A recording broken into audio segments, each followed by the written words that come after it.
المنطقة العربية بشكل خاص، وربما بعض الدول والمجتمعات في أنحاء أخرى من العالم، في حالة تحولات تاريخية وحالة أزمات مستمرة، ولازم نعرف أنه تاريخيا وحسب حركة التاريخ هذه الأوقات الصعبة من تاريخ المجتمعات والدول والأمم حالة طبيعية ومسار طبيعي لحركة التاريخ، وتاريخيا حصل الأسوأ والأبشع والأصعب من هذا الوقت أو من هذه المرحلة التاريخية. لذلك في هذه الحلقة هنشوف كيف ممكن نحسن الحياة اللي نعيشها، ونحسن أيضا حياة أولادنا في المستقبل، ونشعر بشيء من الرضا والسعادة النسبية من خلال مساهمتنا في تغيير الواقع نحو الأحسن كأفراد ومجتمعات ومؤسسات ودول. وراح نبدأ بالأسئلة التالية: كيف تنشأ الحضارات والإمبراطوريات؟ ومن ينشأ ومن ينهار أولا، الحضارة أم الإمبراطورية؟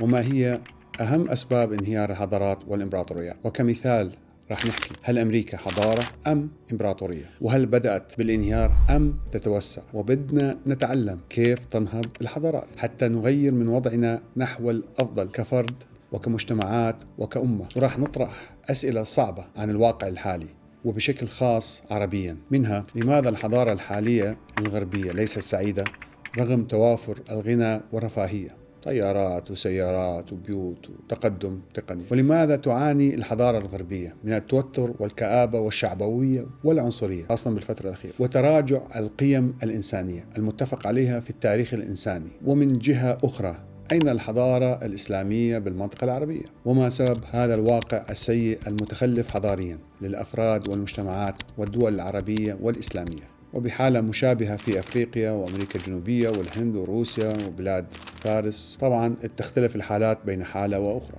بنسب مئوية معينة. وأين تكمن أسباب ومشاكل الحضارات المنتهية مثل الحضارات الأفريقية، أو الخافتة مثل خفوت الحضارة الإسلامية؟ وهل وكيف يمكن إعادة إحياء حضارة؟ وكيف يمكن للفرد أن يصبح حضاريا أو متحضرا إن صح التعبير وفق المعايير الحضارة العالمية أو الإسلامية؟ ولماذا قال الدكتور النمساوي ليوبيلد فايس المسمى محمد أسد بعد إسلامه: لو أن المسلمين تخلوا عن الإسلام لعرف الغرب الإسلام على حقيقته؟ وهل يمكن أن يوجد إيمان حقيقي في الإسلام بدون قيم حضارية وأخلاقية؟ ولماذا أصبح الإسلام فوبيا إلى حد ما لدى المجتمعات والدول الغير مسلمة، بل وصل بدرجة ما للمسلمين؟ وهل نحن نريد إرجاع الحالة الحضارية الإسلامية الإنسانية إلى وقتنا الحالي أم لا؟ وهل هناك فائدة من إرجاع هذه القيم أم أنها ماتت؟ وهل اللغة العربية مهمة حضاريا؟ وأسئلة كثيرة جدا بهذه الحلقة سنجيب عليها توضح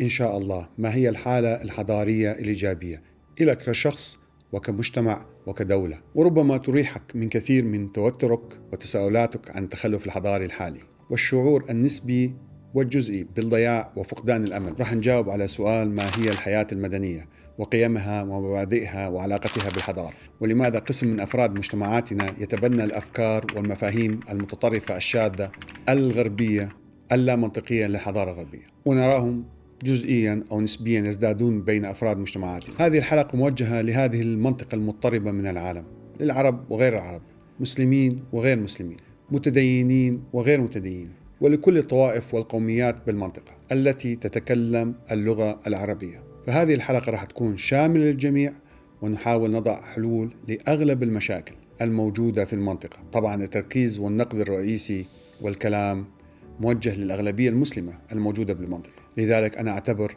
أنه بهالحلقة أنا راح أحاول أن أضع الحل لأغلب مشاكل المجتمعات والدول وحتى الأفراد بالمنطقة العربية. وعلى الرغم من أننا نتكلم عن نهوض وسقوط الحضارات، ولكن من المؤكد أننا جميعا نسعى ونريد أن ترتفع حضارتنا. فمن خلال السرد التاريخي لنهوض وسقوط الحضارات سوف نتعلم دروس ونستنتج أمور ونقاط مهمة. لهذا السبب حضروا أنفسكم لحلقة تحتاج لأكثر من فنجان قهوة أو شاي، ولكن جدا مهمة. ويلا نروح على فنجان معرفة. أنا محمد وحيد، السلام عليكم ويلا بينا.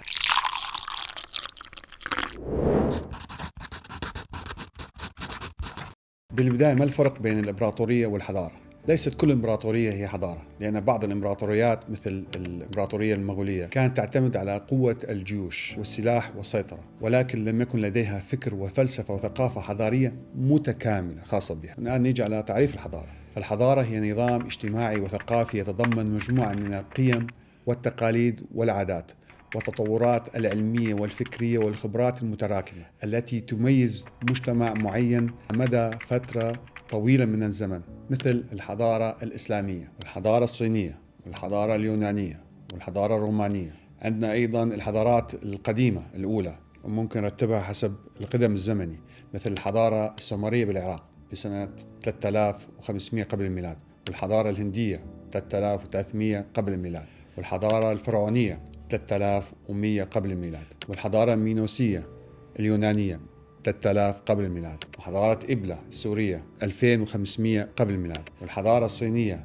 2070 قبل الميلاد. طبعا احنا اعتمدنا على هذه التواريخ حسب المصادر المشهورة عالميا اللي فيها عليه خلاف في بعض الأمور. وحتى بين الحضارات المشهورة توجد حضارات أصغر ضعيفة نسبيا ويوجد عليها خلاف بشأن تسميتها حضارة. لهالسبب بالحلقة راح نستخدم مصطلح الإمبراطورية الحضارية لكل إمبراطورية إذا كان عندها حضارة، مثل الإمبراطورية الحضارية الرومانية. بعد ما عرفنا الحضارة، الآن نروح على تعريف الإمبراطورية. فهي كيان سياسي عسكري يتكون من دولة مركزية تسيطر على عدة شعوب أو مناطق، غالبا بالقوى العسكرية أو النفوذ السياسي، مثل الإمبراطورية البريطانية والإمبراطورية العثمانية. والآن نروح على أنواع الحضارات. وأولا الحضارة التقليدية، مثل الحضارة في مصر القديمة، الصين وما بين النهرين. النوع الثاني الحضارات الكلاسيكية، مثل حضارات اليونان وروما. النوع الثالث الحضارات الإسلامية العربية اللي شملت فترة الأمويين، العباسيين، الأندلسيين. النوع الرابع الحضارات الاستعمارية، مثل الإمبراطوريات البريطانية والإسبانية. النوع الخامس الحضارات الحديثة، مثل الحضارة الغربية والحضارة الصينية الحديثة. النوع السادس الحضارات الهندسية أو التقنية، مثل الحضارة الأمريكية أو اليابانية المعاصرة. النوع السابع أيضا الحضارات الاقتصادية أو الرأسمالية، مثل الولايات المتحدة الأمريكية. ولكن قد يقول قائل هل يمكن اعتبار الولايات المتحدة الأمريكية حضارة؟ وراح يكون في جواب فيما بعد. النوع الثامن الحضارات البيئية، مثل الحضارات الاسكندنافية، وهنا يجب الانتباه أن هناك حضارات كاملة متكاملة وهناك حضارات جزئية. وأنا مضطر بالبداية أذكر لكم أهم الأفكار والقيم والمبادئ العالمية الحضارية المشتركة بين جميع الحضارات التي جعلتها حضارات كاملة، اللي ممكن تساعدكم أو تفهموها أو تميزوها على مستوى الشخص أو المجتمع أو الدولة، هل هم حضاريين أم لا، أم شبه حضاريين أو حضارة جزئية أم متخلفين حضاريا. وأهم المبادئ والقيم الحضارية العالمية المتفق عليها إنسانيا هي: أولا العدل والمساواة بين البشر بالمطلق. 2 احترام الحقوق الإنسانية الأساسية المتعارف عليها إنسانيا. 3 التعايش السلمي بين الأديان والمعتقدات والطوائف والأعراق والقوميات المختلفة. 4 تقبل ودعم العلم والمعرفة. 5 احترام الحرية والاستقلالية. 6 التنمية المستدامة والحفاظ على البيئة. 7 قيم التعاون بين الشعوب. 8 الأخلاق والمسؤولية الاجتماعية. والآن نضيف على المبادئ العالمية السابقة بعض المبادئ التي مصدرها الحضارة الإسلامية، منها التسامح الديني في الحضارة الإسلامية، بدليل أنها أبقت على الأقليات في مناطقها وتاريخها قسم منها قديم منذ أكثر من 3000 سنة، يعني أديان قديمة جدا موجودة حتى الآن بالدول العربية، أبقت عليها وحافظت عليها بدون أن تتعرض لها أو تلغيها أو تقضي عليها. في حين أن أوروبا حسب الدراسات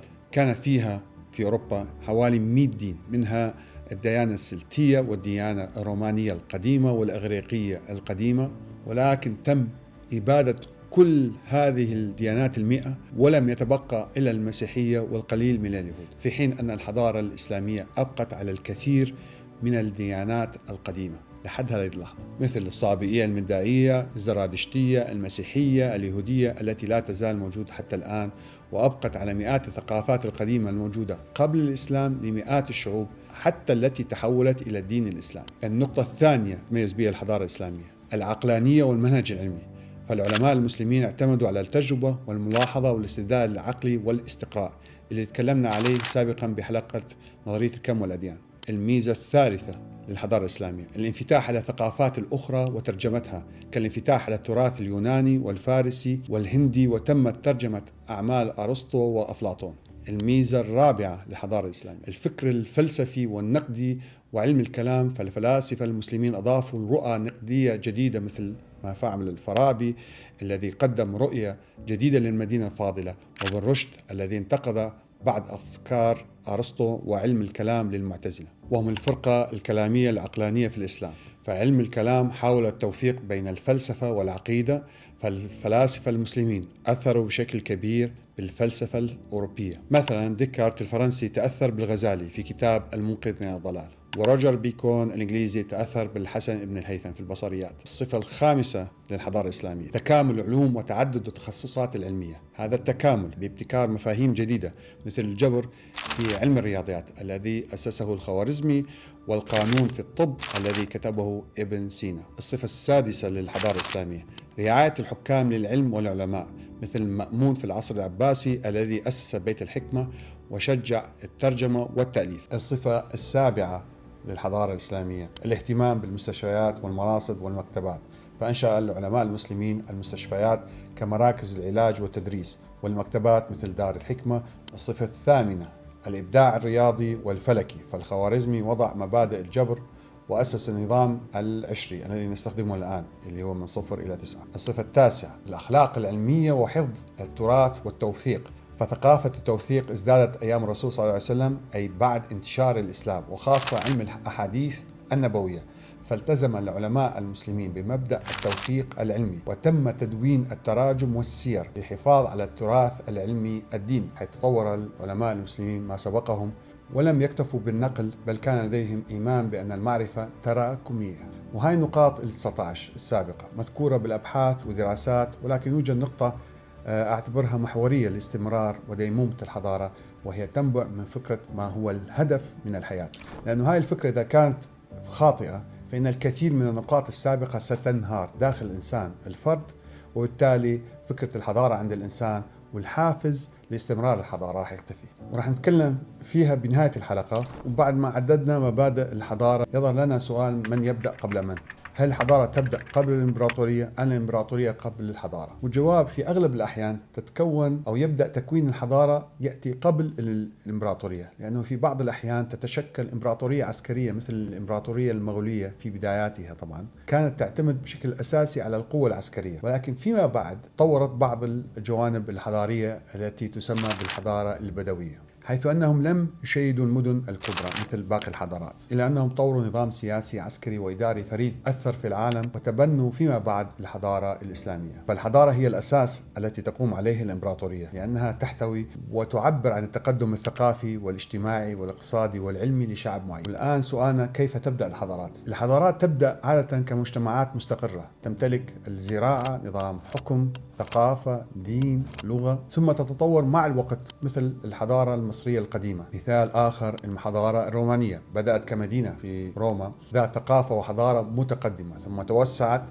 وتحولت إلى إمبراطورية رومانية. إذن الحضارة هي الأساس، والإمبراطورية في أغلب الأحيان هي مرحلة متقدمة منها وليست بداية لها. والآن حتسألني: من ينهار أولا، الحضارة أم الإمبراطورية؟ طبعا الإمبراطورية تنهار أولا ثم الحضارة. فعندما تضعف الإمبراطورية وتفقد السيطرة يمكن أن تستمر الحضارة في بعض أشكالها، مثل الإمبراطورية الرومانية سقطت في عام 476 ميلادي، لكن القيم الحضارية الرومانية استمرت في بعض جوانبها داخل أوروبا لعقود بعد ذلك. أيضا الإمبراطورية العباسية ضعفت وسقطت، لكن التراث الإسلامي والعربي العلمي والفكري استمر بعد ذلك كجزء من الحضارة الإسلامية. ولكن يجب أن ننوه أنه في بعض الحالات ينهار الاثنان معا، الحضارة والإمبراطورية، مثل حضارة المايا بالمكسيك، حيث أدى انهيار النظام السياسي والبيئي إلى اختفاء الحضارة بالكامل. والإمبراطوريات بحسب تشبيه عالم الاجتماع والمؤرخ المسلم ابن خلدون في مقدمته الشهيرة تشبه تاريخ حياة الكائنات الحية، تمر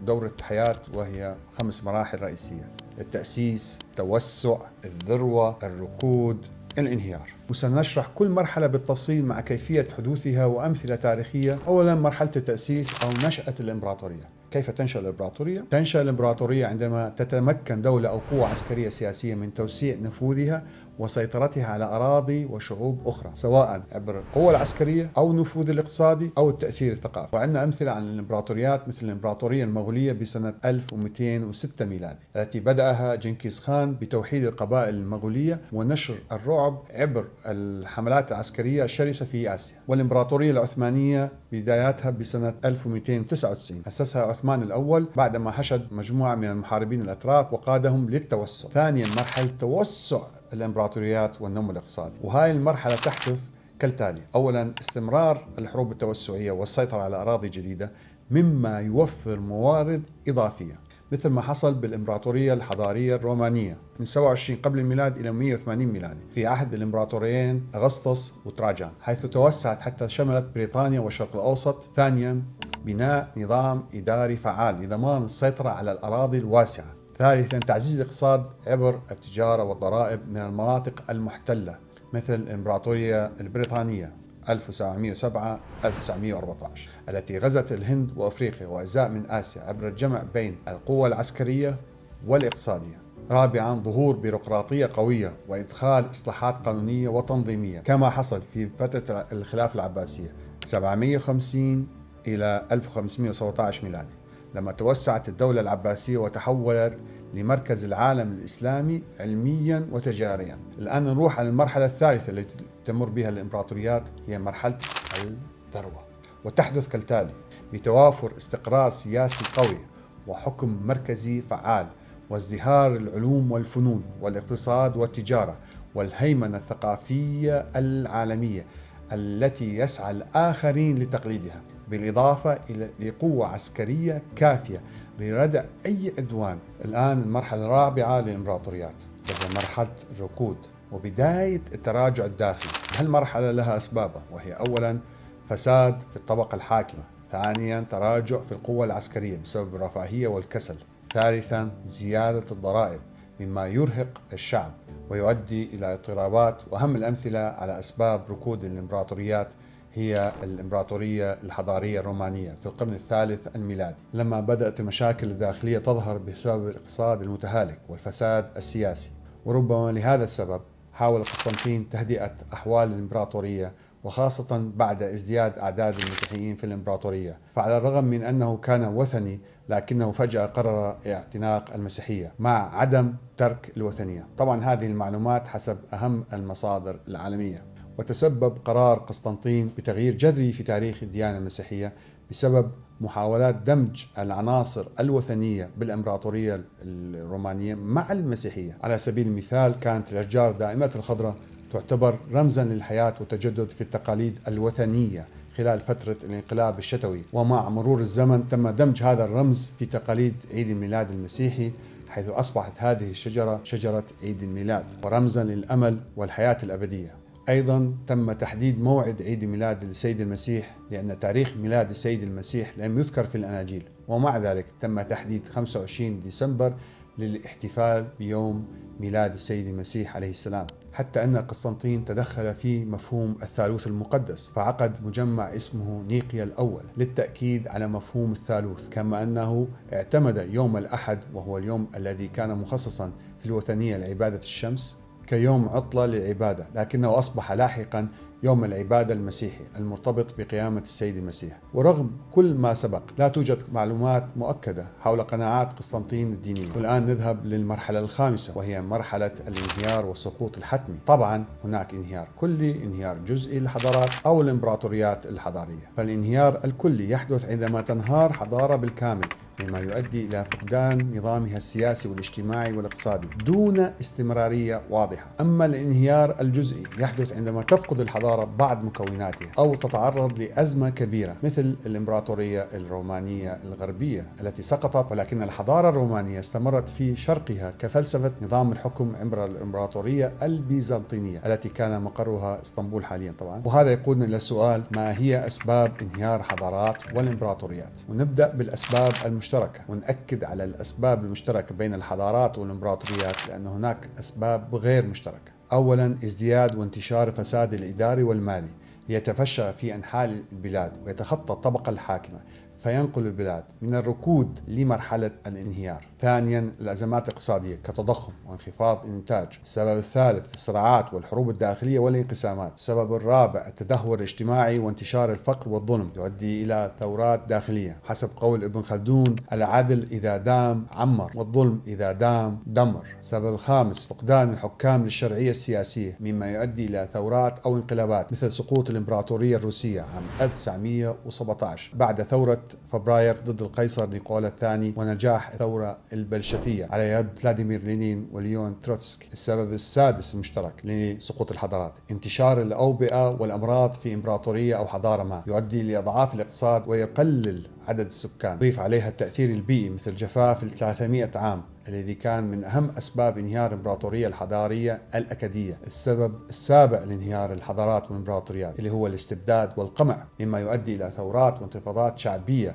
مثل سقوط نظام الشاه في إيران عام 1979 بسبب القمع والاستبداد. السبب الثامن المشترك بين الحضارات والإمبراطوريات هو عدم مواكبة التطورات التكنولوجية، يجعل الدولة عرضة للهزيمة. السبب التاسع، فقدان السيطرة على التجارة. السبب العاشر المشترك هو الانهيار الأخلاقي كانتشار الفساد والجريمة واللامبالاة. هالسبب هو أحد أهم الأسباب الرئيسية، راح نتوسع بشرحها في الخاتمة إن شاء الله. السبب الحادي عشر هو التأثيرات الدينية على الإمبراطوريات والحضارات. الدين كان عامل حاسم في تشكيل وصعود الإمبراطوريات والحضارات، لكنه كان أيضا سببا في انهيارها. مثلا في الإمبراطورية الرومانية الصراعات بين المسيحيين والوثنيين زادت من عدم استقرار الإمبراطورية إلى جانب ضعف الكنيسة في كبح التدهور. السبب الثاني عشر، الانهيار الاجتماعي والمعرفي والإبداعي. فبحسب الباحث جوزيف تايتنر ذكر في كتابه التدهور المعرفي والمجتمعات المنهارة أن المجتمعات المعقدة تنهار عندما تصبح التكاليف المعرفية والاجتماعية لإدارة تلك المجتمعات تفوق الفوائد التي تقدمها تلك المجتمعات للأفراد. والأسباب اللي تكلمنا عليها كانت الأسباب المشتركة. أما الأسباب الخاصة فقط بانهيار الإمبراطوريات دون الحضارات فهي: أولا، التوسع المفرط والسريع يؤدي إلى صعوبة السيطرة على الأراضي الجديدة، كانهيار إمبراطورية الإسكندر الأكبر بعد وفاته بسبب صعوبة إدارة الأراضي الشاسعة الممتدة من بلاد اليونان إلى الهند. السبب الثاني الخاص، الاعتماد المفرط على العمالة الأجنبية الرخيصة يؤدي إلى تراجع الإنتاجية بالعمالة المحلية وعدم الاستقرار الاجتماعي والتراجع الاقتصادي. وربما من المفيد أن نعرج إلى الأسباب المذكورة في القرآن الكريم، لأنه يطرح أسباب دنيوية علمية وأخروية روحية أدت لانهيار الحضارات. 1. الكفر والتكذيب بالرسل والأنبياء. السبب القرآني الثاني، الظلم والفساد في الأرض. السبب القرآني الثالث، الاستكبار وعدم الاعتراف بنعم الله. السبب الرابع، الانحراف الأخلاقي والفاحشة، بمعنى مثل ما ذكرت أنا سابقا بحلقة إعادة إعمار سوريا أنه لا يوجد اقتصاد حقيقي ناجح ومستدام بدون أخلاق وقيم على مستوى الفرد والمجتمع. السبب القرآني الخامس، الاستهزاء بآيات الله وتعاليمه، بأحد المعاني انتشار ثقافة الجهل والتفاهة والدجل وغياب البحث عن الحقيقة. السبب القرآني السادس، الطغيان والاستبداد، بمعنى انتشار الثقافة الأبوية الاستبدادية أو الشيخية المتسلطة وغياب الشورى والديمقراطية. والآن راح أشرح أسباب حساسة جدا وعميقة ربما تفاجئكم، ولكنها من الأسباب المهمة وربما من أساسيات انهيار الحضارات والتخلف الحضاري عند البشر، وبشكل خاص عندنا كعرب ومسلمين بالوقت الحالي. وأولها هي العقلية العشائرية المناطقية الفئوية الطائفية الوطنية البدائية. وطبعا نحن نتكلم عن فئات من المجتمع تحمل صفات سلبية وإيجابية، والتأكيد نحن ليس لدينا مشكلة مع الروابط العشائرية، فهي ميزة جيدة جدا ومفيدة ومطلوبة، وخاصة صلة الرحم، لكن نحن نتكلم عليها عندما تصبح طاغية على حساب ظلم الآخرين، وأيضا بسبب طبيعة الموضوع وحديثنا عن الحضارات. فما السبب يا ترى بأن هذه العقلية أو هذه الثقافة تؤثر سلبا على الحضارة؟ ونحن نعرف اللي حصل في الجزائر العشرية السوداء 1991-2002، كانت هناك أطراف تحمل نفس الدين ونفس ثقافة المجتمع متشابهين، وبغض النظر من كان على حق أو كان على باطل، لكن عقلية الخصام وعقلية إدارة الصراع تسببت بأكثر من 200 ألف شخص قتيل. أيضا اللي شفناه بالسودان اللي حصل بين الجيش وقوات الدعم السريع، رغم أن الطرفين يقال عنهم أنهم يحملون نفس الدين ونفس الثقافة متشابهين، والعادات والتقاليد والمجتمع كلهم سودانيين. طبعا شفناها أيضا في رواندا، الصراع كان بين الهوتو والتوتسي، رغم أنهم مسيحيين يعني نفس الدين متشابهين بالثقافة وفي نفس الدولة وفي نفس المناطق، لكن هذه المعارك تسببت بموت حوالي 1,000,000 إنسان. وعندما تزيد قيم الحضارة العربية الإسلامية هاي الأمور تتراجع. وهذه الفكرة ليست فقط عند الحضارة الإسلامية العربية، بل نفسها موجود بالحضارة الأوروبية الغربية. تراجع قيم الحضارة الغربية الأوروبية أدى لتراجع أهم إنجازاتها، منها مبادئ حقوق الإنسان والديمقراطية. وهذا جوابي على سؤال لماذا تنحدر الحياة في أوروبا نحو الكآبة وتقل فيها السعادة. هذه الثقافة والقيم ما قبل الإسلام تعكس اعتماد الأعراب على القوة والعنف كوسيلة للبقاء والسيطرة على الموارد. ومن هم الأعراب؟ الأعراب هم فئة من المجتمع كانت تسكن في البادية والأرياف، تتصف بالخشونة والجهل بالعلم والدين، وكانوا يتصفون بقسوة القلب والجفاء في التعامل والرياء والتصرف لمصلحة شخصية فقط. بشكل عام كانوا بعيدين عن الأخلاق والقيم الإنسانية، ولكن بشكل جزئي، لأنه كان لديهم بعض الأخلاق الإيجابية كالكرم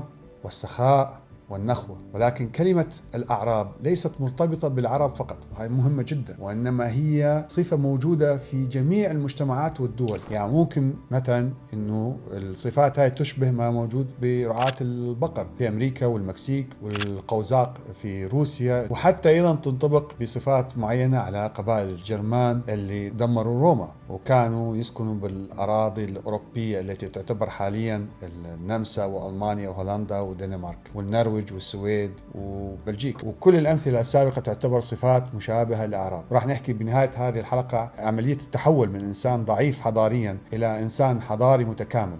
فالأعراب ليسوا بالمطلق من سكان الأرياف، ربما يكون سكان المدن، لكن يحملون نفس الأفكار والصفات البدائية. فابن خلدون تحدث عن الإعراب واعتبر أن هذه الصفات تعيق بناء الحضارة، لأنها تعتمد على الولاء للقبيلة، وحاليا العصابة أو الطائفة أو المنطقة، أو حاليا حتى الحزب السياسي بدلا من الولاء للمجتمع ككل. فقال الأعراب أبعد الناس عن السياسة وأخلاق الحضارة. وقال أيضا الأعراب إذا تغلبوا على الأمصار أسرع إليها الخراب. الأمصار بيقصد فيها المدن. طبعا تحدث الدكتور وعالم الاجتماع العراقي علي الوردي عن الأعراب وعن ثقافة الغزو والغلبة، وذكر أن البداوة تقوم على أساس القوة والغلبة، فهم لا يحترمون إلا من غلبهم ولا يطيعون إلا من قهرهم، ووصفهم بأنهم لا يبدعون في الإدارة والتنظيم، بل يعتمدون على السلب والغنائم، مما يؤدي إلى انهيار الدول التي يسيطرون عليها. لكنني على المستوى الشخصي أعتبر أن هؤلاء الأعراب بسبب انغلاقهم على ذاتهم وحرصهم الشديد جدا على العادات والتقاليد واللغة، فإن الغزوات التي تعرض لها العراق والمنطقة العربية بشكل عام من أقوام أخرى لم تستطع هذه الغزوات القضاء على اللغة العربية والأفكار والثقافة العربية قبل وبعد الإسلام. يعني أن هذا الفكر الأعرابي ليس شر مطلق. وبالقرآن الكريم ذكر بسورة التوبة الأعراب أشد كفرا ونفاقا وأجدر ألا يعلموا حدود ما أنزل الله. وهنا ننتقل إلى فكرة الحضارة المادية والروحية. فبحسب الفيلسوف والسياسي البوسني علي عزت بيغوفيتش، ذكر في كتابه الإسلام بين الشرق والغرب أن الإسلام هو سبيل لحضارة متوازنة، ولكن نهضة الأمة الإسلامية تتطلب فهم عميق للإسلام وتوازنا بين الروح والمادة. والآن نروح للسبب الثاني العميق من أسباب انهيار أو تخلف الحضارات، وهو نظام التسلط البطريركي أو الشيخ الاستبدادي الأبوي، منع الحريات والمشاركة في القرارات المصيرية. في نظام البطريركية الأبوية التسلطية يعتقد أنه ظهر منذ حوالي 12,000 عام، وهو نمط اجتماعي وسياسي يقوم على سلطة الرجل الأوحد سواء في الأسرة أو الدولة، مثل سلطة زعيم القبيلة أو العشيرة، أو سلطة رجال الدين، أو حتى الأب بالعائلة. وفي فترة الحداثة الأوروبية تمثل النظام الأبوي بالبرجوازية. بوقتها اصطدمت البطريركية المشرقية مع الحداثة الأوروبية، فأصبح هناك طبقة من المثقفين ورجال الدين المنحدرين من عائلات ذات السلطة، ووجودهم عزز فكرة تسلط الأبوي الشيخ. مقابل هذا يوجد نظام الشورى كان موجود قبل الإسلام في البادية والجزيرة العربية على شكل مجالس تشاورية بين أعيان القبائل، وهو نوع من أنواع الديمقراطية البسيطة أو البداية. في الإسلام فإن الشورى هو مبدأ أساسي يقوم على مشاركة أفراد الأمة في اتخاذ القرارات السياسية والاجتماعية المصيرية، وقد ورد ذكرها في القرآن الكريم كما في قوله تعالى: وأمرهم شورى بينهم وشاورهم في الأمر. والشورى كانت أساس نظام الحكم في عهد الرسول صلى الله عليه وسلم، فبعد وفاة الرسول صلى الله عليه وسلم استمر نظام الشورى في عهد الخلفاء الراشدين، لكنه بدأ بالتحول تدريجي بعد مقتل الخليفة الثالث عثمان بن عفان. ومع بداية حكم الأمويين تحول الحكم إلى ملكي وراثي، حيث أصبحت السلطة تتركز في يد الخليفة وأسرته، وبدأت مظاهر الحكم المطلق والاستبداد تظهر بشكل أوضح، أي نفس الثقافة ما قبل الإسلام. فهذا النظام الأبوي أو الشيخي المستبد يؤثر بشكل سلبي على الفرد والمجتمع والدولة، ويعيق التطور الحضاري، ويسبب تخلف حضاري بسبب فقدان حرية التعبير وضعف الإحساس بالمسؤولية وتفكيك النسيج الاجتماعي بسبب الاستبداد. فالاستبداد الذي كان منتشرا بدولنا نشر ثقافة لا حضارية وحارب القيم الحضارية. طبعا ليش حارب القيم الحضارية؟ يعني القيم الحضارية كانت تتصادم مع الاستبداد آنذاك. فنرى ما حصل في نظم الدكتاتورية السابقة في ليبيا أو سوريا أو العراق وغيرها، وخاصة الدول الاشتراكية القومية الفاشية كانت تحارب القيم الحضارية باستبدادها. لذلك عندما سقطت هذه الأنظمة، المجتمع الذي ظهر بعد سقوط هذه الأنظمة كان مجتمع غريب حتى على نفسه، بمعنى أن هذا المجتمع نفسه انصدم بكمية العقد والمشاكل والأمراض النفسية التي كانت منتشرة بداخله. وطبعا هذه الأمور كانت تظهر بالإعلام بسبب طبيعة النظم الاستبدادية المانعة عن انتشار المعلومة الحقيقية. فتفاجأت الشعوب عندما رأت نفسها بمرآة الحقيقة. هل من المعقول أننا أصبحنا هكذا؟ نعم، المشاكل والميراث الثقافي القديم وبعد سقوط الحضارة الإسلامية والتي تلاها أنظمة استبدادية، كل هذه الأمور دمرت الكثير من القيم الحضارية الموجودة بالمجتمع.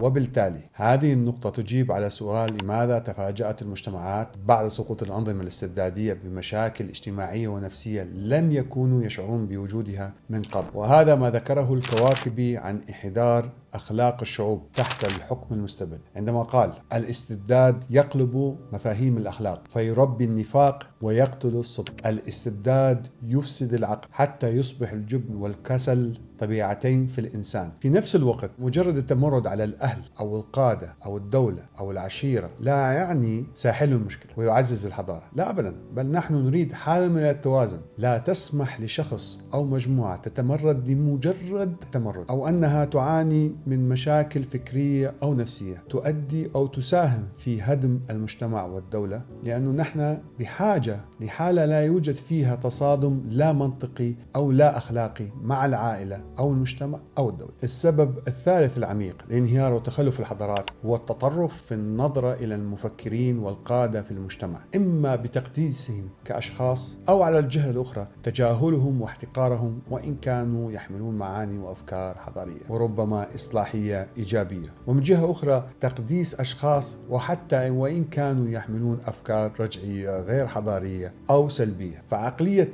تقديس الأشخاص ظهرت في فترات مبكرة من تاريخ البشرية، حيث بدأ الإنسان الأول بربط بعض الشخصيات بالقوى الخارقة أو بالآلهة. مثلا في الحضارة المصرية القديمة كان الفراعنة يعتبرون أبناء الآلهة أو تجسيدا لها على الأرض، مثل الإله رع وحورس. أيضا في الإمبراطورية الرومانية أصبح الأباطرة يعبدون كآلهة. مثال آخر في الجزيرة العربية قبل الإسلام كان قسم من القبائل تقدس الأصنام مثل اللات والعزة ومنات، وبعد وفاتهم تحولت قبورهم إلى أماكن للعبادة. فاللات كان رجل محسن يعجن العجين للحجاج ويطعمهم إكراما لهم، فلما مات عظموه ثم جعلوه إلها. فنحن في حالة التخلف الحضاري نصنع أصنامنا بأنفسنا، ولذلك هناك الكثير من أفراد المجتمع في مختلف القطاعات ينظر إليهم بحالة شبه تقديس بغض النظر عن درجة مساهمتهم الحضارية الإيجابية أو السلبية. وأيضا لدينا أشخاص هم علامات بارزة في الحضارة الغربية، خاصة من الناحية الفكرية والعلمية. بالنسبة لنا أشخاص مجهولين لا يستحقوا الاحترام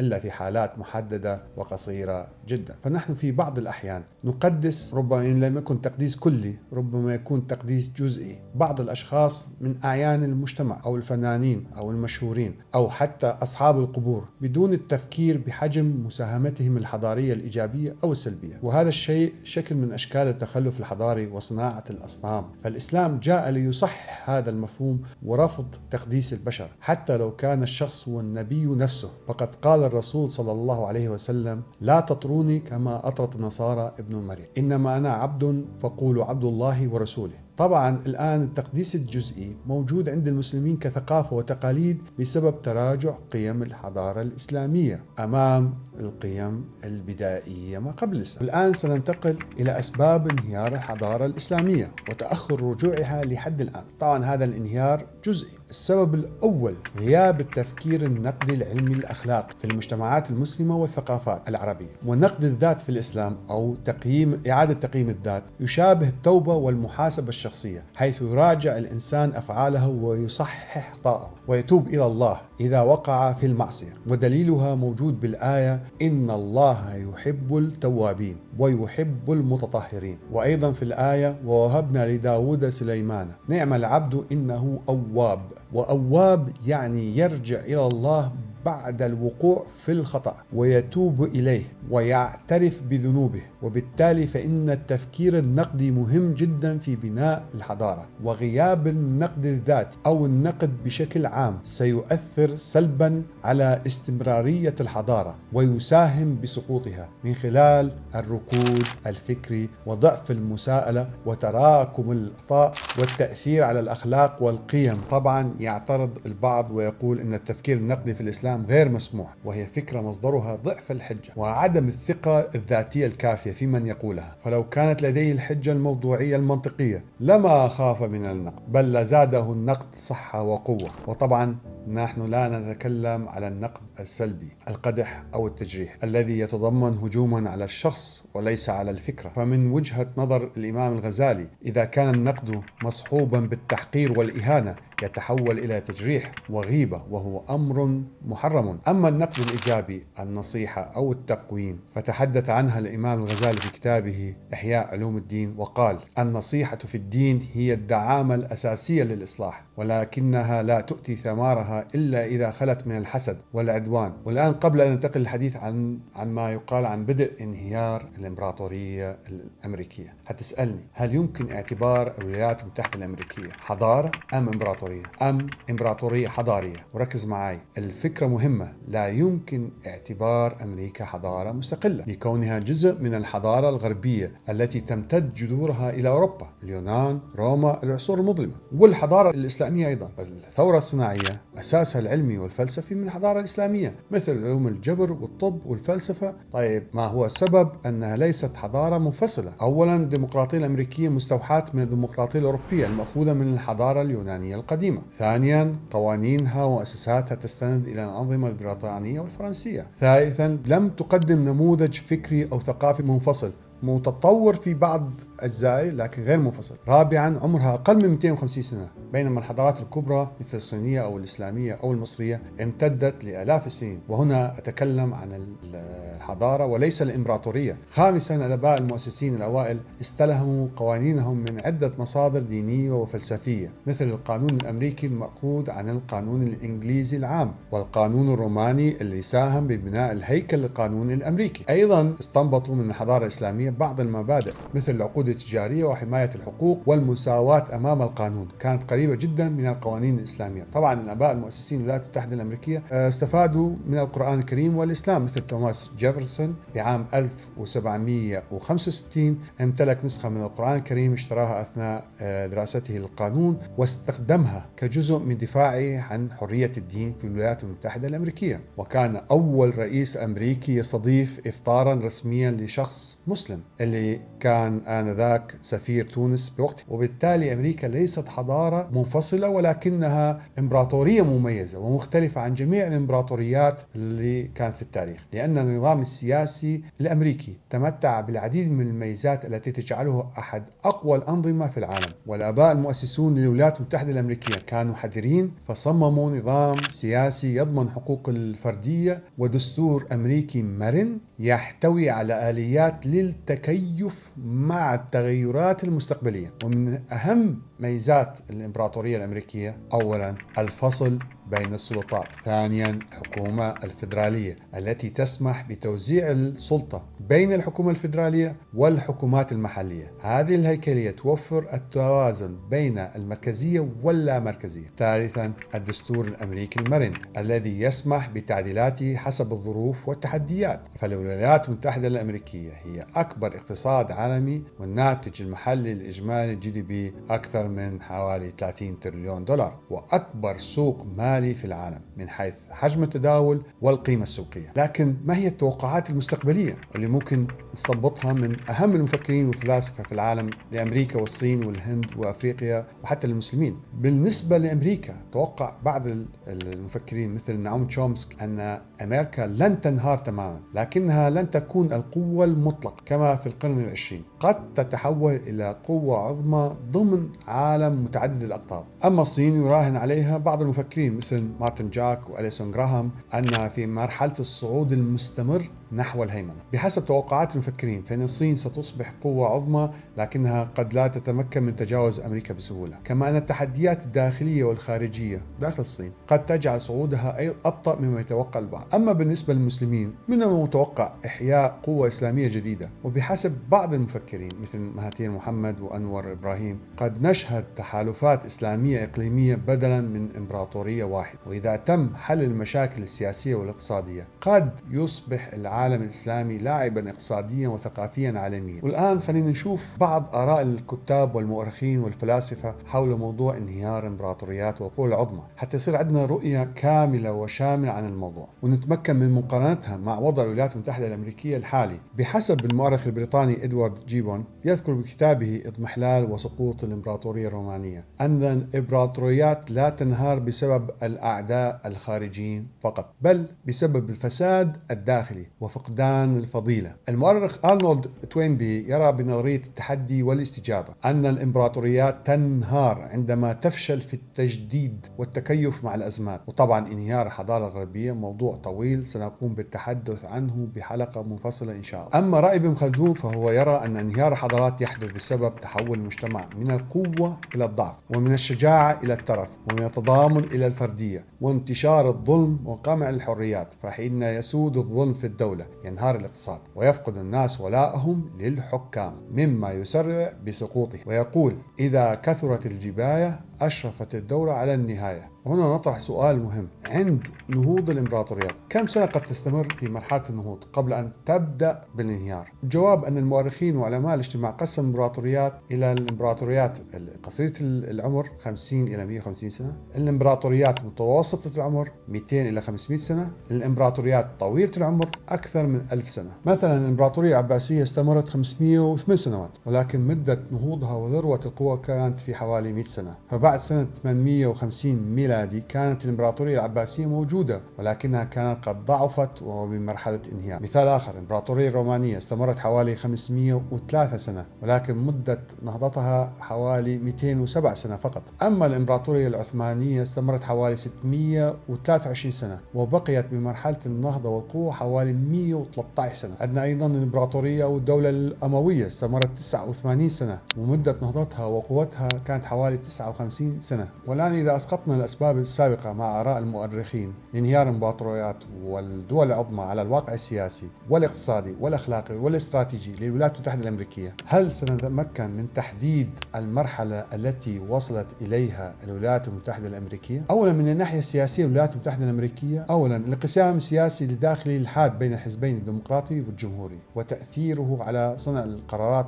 كبرى مثل الموازنة الفيدرالية وقضايا الهجرة اللي عليها خلافات. ثانيا الفساد السياسي السياسي وتحكم الشركات الكبرى بالسياسة. والولايات المتحدة الأمريكية لديها وجود عسكري في أكثر من 100 قاعدة عسكرية حول العالم، وهو ما يضع ضغطا كبيرا على الموازنة الاقتصادية. وهالنقطة تحدث عنها المؤرخ الأمريكي الشهير ألفريد ماكوي في كتابه في ظلال القرن الأمريكي. يرى ماكوي أن أمريكا ستفقد مكانتها كالقوة العظمى الأولى بحلول عام 2030 بسبب الإفراط في الإنفاق العسكري والتوسع الزائد. ويقول: كل إمبراطورية انهارت عندما أصبحت تكاليف الحفاظ على الهيمنة أكبر من العوائد، مثل ما حصل في الاتحاد السوفيتي الذي انهار بعد إنفاق ضخم على سباق التسلح وحروب لا فائدة منها. طيب، وهل الوضع الحالي والحضارة الحالية المادية القائمة على التكنولوجيا والصراعات الاقتصادية والعسكرية يمكن اعتبارها حضارة حقيقية؟ قبل الإجابة لازم نذكر أن الحضارات التي نجحت كانت فعلا حضارات حقيقية، هي التي جمعت بين العلم والإبداع والقيم الروحية والأخلاقية والإنسانية بالإضافة للإبداع المادي. ولكن الحضارة الحالية كما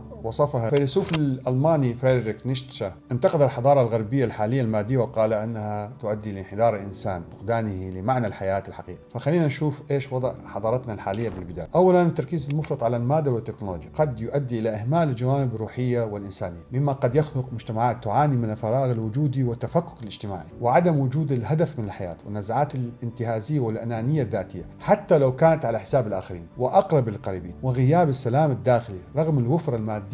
لهذا السبب نشوف الإنسان غير سعيد رغم أنه ممكن يكون غني ماديا. ثانيا، الحضارة الحالية تعلي من شأن القوة والمال، مما يؤدي إلى تهميش القيم الإنسانية مثل العدالة والتعاون والرحمة، وأيضا سهولة الظلم واستغلال الطبقات الضعيفة والفقيرة من المجتمع وحتى الدول الفقيرة والضعيفة. ثالثا، الحضارة الحالية يوجد إنتاج ثقافي وفكري في مجالات الأدب والفنون، ولكن يتم استغلال الثقافة والفكر لأغراض تجارية أو سياسية، مما يقلل من قيمتها الحقيقية ويحولها إلى سلعة. أربعة، هناك انحدار أخلاقي في بعض المجتمعات حيث يتم التضحية بالقيم الأخلاقية من أجل المكاسب المادية أو السياسية. وهنا نتكلم عن حضارة حقيقية ب9 نقاط تميزت بأمور جعلت منها حضارة حقيقية كاملة. أولا، التوازن بين المادة والروح. ثانيا، التركيز على العدل والمساواة مثل الحضارة الرومانية في فتراتها الأكثر استقرارا، تعلي من شأن العدل وتعمل على تقليل الفوارق الاجتماعية والاقتصادية. ثلاثة، الإنتاج الثقافي والفكر الغني مثل الحضارة اليونانية القديمة قدمت إسهامات فلسفية وأدبية مثل أفلاطون وأرسطو لا تزال مؤثرة حتى اليوم. الصفة الرابعة، الاستدامة البيئية والاجتماعية مثل حضارة المايا كانت لديها أنظمة زراعية مستدامة تعكس فهما عميقا للبيئة. الصفة الخامسة، التعايش والتسامح مثل الحضارة الأندلسية في إسبانيا الإسلامية كان نموذجا للتعايش بين المسلمين واليهود والمسيحيين. الصفة السادسة، التركيز على التعليم والمعرفة مثل الحضارة الصينية القديمة التي كانت تعلي من شأن التعليم والامتحانات الإمبراطورية لاختيار الكفاءات. الصفة السابعة للحضارة الحقيقية، الرؤية الأخلاقية الواضحة، يعني هناك معايير أخلاقية أساسية متفق عليها ثابتة. الصفة الثامنة، القدرة على التكيف والاستمرارية مثل الحضارة المصرية القديمة استمرت لآلاف السنين بسبب قدرتها على التكيف مع التغيرات البيئية والسياسية. الصفة التاسعة، التركيز على السعادة والرفاهية الإنسانية مثل حضارة وادي السند ركزت على تخطيط المدن بشكل يضمن رفاهية السكان، وبالتالي نستنتج أن الحضارة الحالية لديها إمكانيات هائلة لكنها تحتاج إلى إعادة توجيه نحو قيم إنسانية وأخلاقية أكثر عمقا لكي تعتبر حضارة حقيقية. ويجب أن توازن بين التقدم المادي والتطور الثقافي والفكري والأخلاقي. بدون هذا التوازن قد تظل حضارة مادية تفتقر إلى الروح والعمق الإنساني. في الخاتمة، أحد أهم مهامنا وأهدافنا في الحياة الواجب علينا عملها كأفراد وكمجتمع وكدول أن نعيد قيم الحضارية في أنفسنا كأفراد وكمجتمع وكدول. طبعا يجب أن أنوه أن كل ما أذكره في هذه الحلقة يركز على الجوانب السلبية وعلى جزء من المجتمع وعلى جزء من الأفراد تحتاج إلى حالة إصلاح. فعندما نتكلم أن هناك حالات سلبية في الفكر والثقافة والتقاليد الممتدة لآلاف السنين، هناك أيضا جانب إيجابي لها، لكن لا أستطيع الآن التكلم عن الجوانب الإيجابية بهذه الحلقة الطويلة. فالتركيز هنا على الجوانب السلبية من أجل تغييرها نحو الأفضل، لأن واقعنا الصعب والسيء جزئيا، وأنا لا أعمم، ليس سيء بشكل مطلق، هو من أجل تغيير الواقع سيء. مثال على ذلك، فإنني عندما أتكلم عن سلبيات الحضارات القديمة أو الحياة أو التفكير البدائي أو البداوة أو الفكر القومي أو الفكر الطائفي أو الفكر المناطقي أو العشائري، فإن هناك أخلاق وأفكار وثقافة في عرب الجاهلية إيجابية لا يمكن نكرانها، بل ويجب تعزيزها، مثل الكرم والصدق. فالجزء الإيجابي من الفكر القومي هو محبة الإنسان لقومه وبلده، هذا شيء إيجابي. ولكن التطرف بهذه الفكرة لتصبح هي المرجعية الأولى وهي طاغية على كل باقي الأمور في قياس العدالة والتعاون مع الآخرين، تصبح طبعا عنصرية. أصبح جزء كبير من هذه الفكرة سلبية وغير حضارية. ونفس الشيء محبة وانتماء الرجل لعشيرته وعائلته، شيء إيجابي، ولكن تقف هذه المحبة بدرجة أدنى من قيم العدالة الأعلى. وحياة البداوة أو حياة الأعراب وهي حياة قليلة الهموم وإلها بساطتها وإلها إيجابياتها، يجب أن تقف عند حدود الحضارة التي تنظم الحياة الأفضل بين أفراد المجتمع. نفس الكلام بالنسبة لمحبة الإنسان لطائفته أو دينه أو عرقه، كلها أمور إيجابية إذا لم تتعدى حدود القيم الحضارية الإنسانية الأساسية المتفق عليها بين البشر، واللي ذكرناها بداية هذه الحلقة 19. ومن أهمها العدالة والمساواة بغض النظر عن دين وقومية وطائفة ولغة ومنطقة ولون الشخص، فهذه قيمة أعلى من جميع القوميات والأديان والطوائف والألوان. لذلك لا أستطيع ترديد هذه النقاط في كل الحلقة بكل نقطة، وأعتقد أنه شرح كافي. وخلينا الآن نبدأ بالنقطة الأولى من الخاتمة: كيف يبنى الفرد الحضاري؟ ألف، إعادة زرع القيم الحضارية الإيجابية المتفق عليها إنسانياً بين جميع الشعوب والحضارات. ويرى مالك بن نبي كتابه شروط النهضة أن الإنسان الحضاري هو من يمتلك القابلية للتحضر، القدرة على التفاعل الإيجابي مع بيئته من خلال الانضباط والقيم الأخلاقية. وأحد أهم القيم للحضارة الإسلامية والمعبر عنها بشكل دقيق ومهم ويمكن اعتماده كقاعدة أساسية لمعرفة إن كان هذا الفعل، أي فعل نحن نفعله، هل هو فعل حضاري أم لا، حسب القاعدة المذكورة بالحديث الشريف: لا يؤمن أحدكم حتى يحب لأخيه ما يحب لنفسه. بمعنى لمعرفة الفكر أو الفعل الحضاري من عدمه، سلبيته من إيجابيته، أو عكس الفكر الحضاري والفعل الحضاري، هي قاعدة: ما تحبه لنفسك يجب أن تفعله لغيرك، وما تكرهه من فعل يؤثر على نفسك من قبل الآخرين لا تفعله للآخرين. لكن في الفكر الحضاري الإسلامي هناك ربط بين الإيمان والتصرفات الحضارية، وهو ما يتميز عن الحضارات أو الفكر الحضاري الآخر، حيث ليس هناك في الحضارة الإسلامية فصل بين الأخلاق والإيمان والتصرفات والفكر الحضاري الإيجابي، كما هو الفصل الموجود في بعض الحضارات الأخرى أو الفكر الحضاري الغربي. فلا يمكن أن يكون الإنسان مؤمن حقيقي في الإسلام بدون قيم حضارية أخلاقية إيجابية. لذلك ينتشر مصطلح إسلام لايف ستايل أو طريقة الحياة الإسلامية. وهنا نستنتج أن الأشخاص والمجتمعات والدول المسلمة التي لا تهتم بالقيم الأخلاقية الحضارية الإيجابية لديها مشكلة في الإيمان الحقيقي للإسلام. وراح نحكي بعد قليل من هؤلاء الأشخاص والمجتمعات والدول اللي لديها هذه المشكلة الكبيرة: وانفصام الشخصية بين المعلن والواقع. باء، اكتساب المعرفة والعلم. فيرى ابن خلدون في المقدمة أن التعليم والمعرفة هم الأساس في بناء الإنسان القادر على الإبداع وتطوير مجتمعه، ولذلك سميت هذه السلسلة من الحلقات بفنجان معرفة. فربما تساهم إن شاء الله بتغيير الواقع، ربما تغيير قليل نحو الأفضل، وإن كان كل حلقة بحجم صغير كفنجان القهوة. جيم، تنمية العقل والتفكير النقدي وامتلاك حرية القدرة على الإبداع. الفيلسوف الأمريكي جون دوي كتب عن أهمية التفكير النقدي في كتابه كيف نفكر، حيث يرى أن الشخص الحضاري هو الذي يستطيع تحليل المعلومات واتخاذ قرارات واعية بدلا من الانقياد الأعمى. ولدينا مشكلة كبيرة في تاريخ العرب والمسلمين مع التفكير النقدي بكل أنواعه. لعل هذه المشكلة هي أيضا بالحقيقة أصلها يمتد لما قبل الإسلام للحضارات الأولى في المنطقة العربية، حيث كان ينظر للنقد بأي شكل من أشكاله وإن كان إيجابيا على أنه تصادم وكفر بالآلهة وتمرد على القيم الاجتماعية وحالة شذوذ فكرية يجب استئصالها مهما كانت وبأي ثمن وبأكبر قدر ممكن من العنف والإقصاء، بغض النظر إن كان هذا التفكير النقدي إيجابي أو سلبي، أو يمكن مناقشته بالحجج والبراهين أم لا. وأؤكد هنا على التفكير النقدي العلمي الأخلاقي. وبالرغم من أن هذا التفكير النقدي العلمي الأخلاقي مطروح في القرآن بمناسبات كثيرة لا نملك الوقت الآن لذكرها، لكنه طرح على ألسنة الأنبياء والمصلحين في قصص القرآن كثيرة، حتى بلغت الحرية كبيرة جدا للنقاش في القرآن الكريم لإمكانية مناقشة الأفكار المضادة والمعاكسة لأفكار القرآن، إلى درجة أن الله عز وجل خالق هذا الكون ذكر في قرآنه براهين وأدلة منطقية لمناقشة الأفكار الإنسانية والشيطانية المضادة بلا إقصاء ولا تجاهل. مثال على ذلك الآية: لو كان فيهما آلهة إلا الله لفسدتا. يعني لو كان هناك إلهين اثنين لاختلفت الإرادة فيما بينهما بلحظة ما. فأنت شوف درجة وحرية الطرح هذا، في حين أن الآن مجرد طرح أي تفكير نقدي ضمن حدود الأدب والطرح العلمي المنطقي للتفكير المنهجي العلمي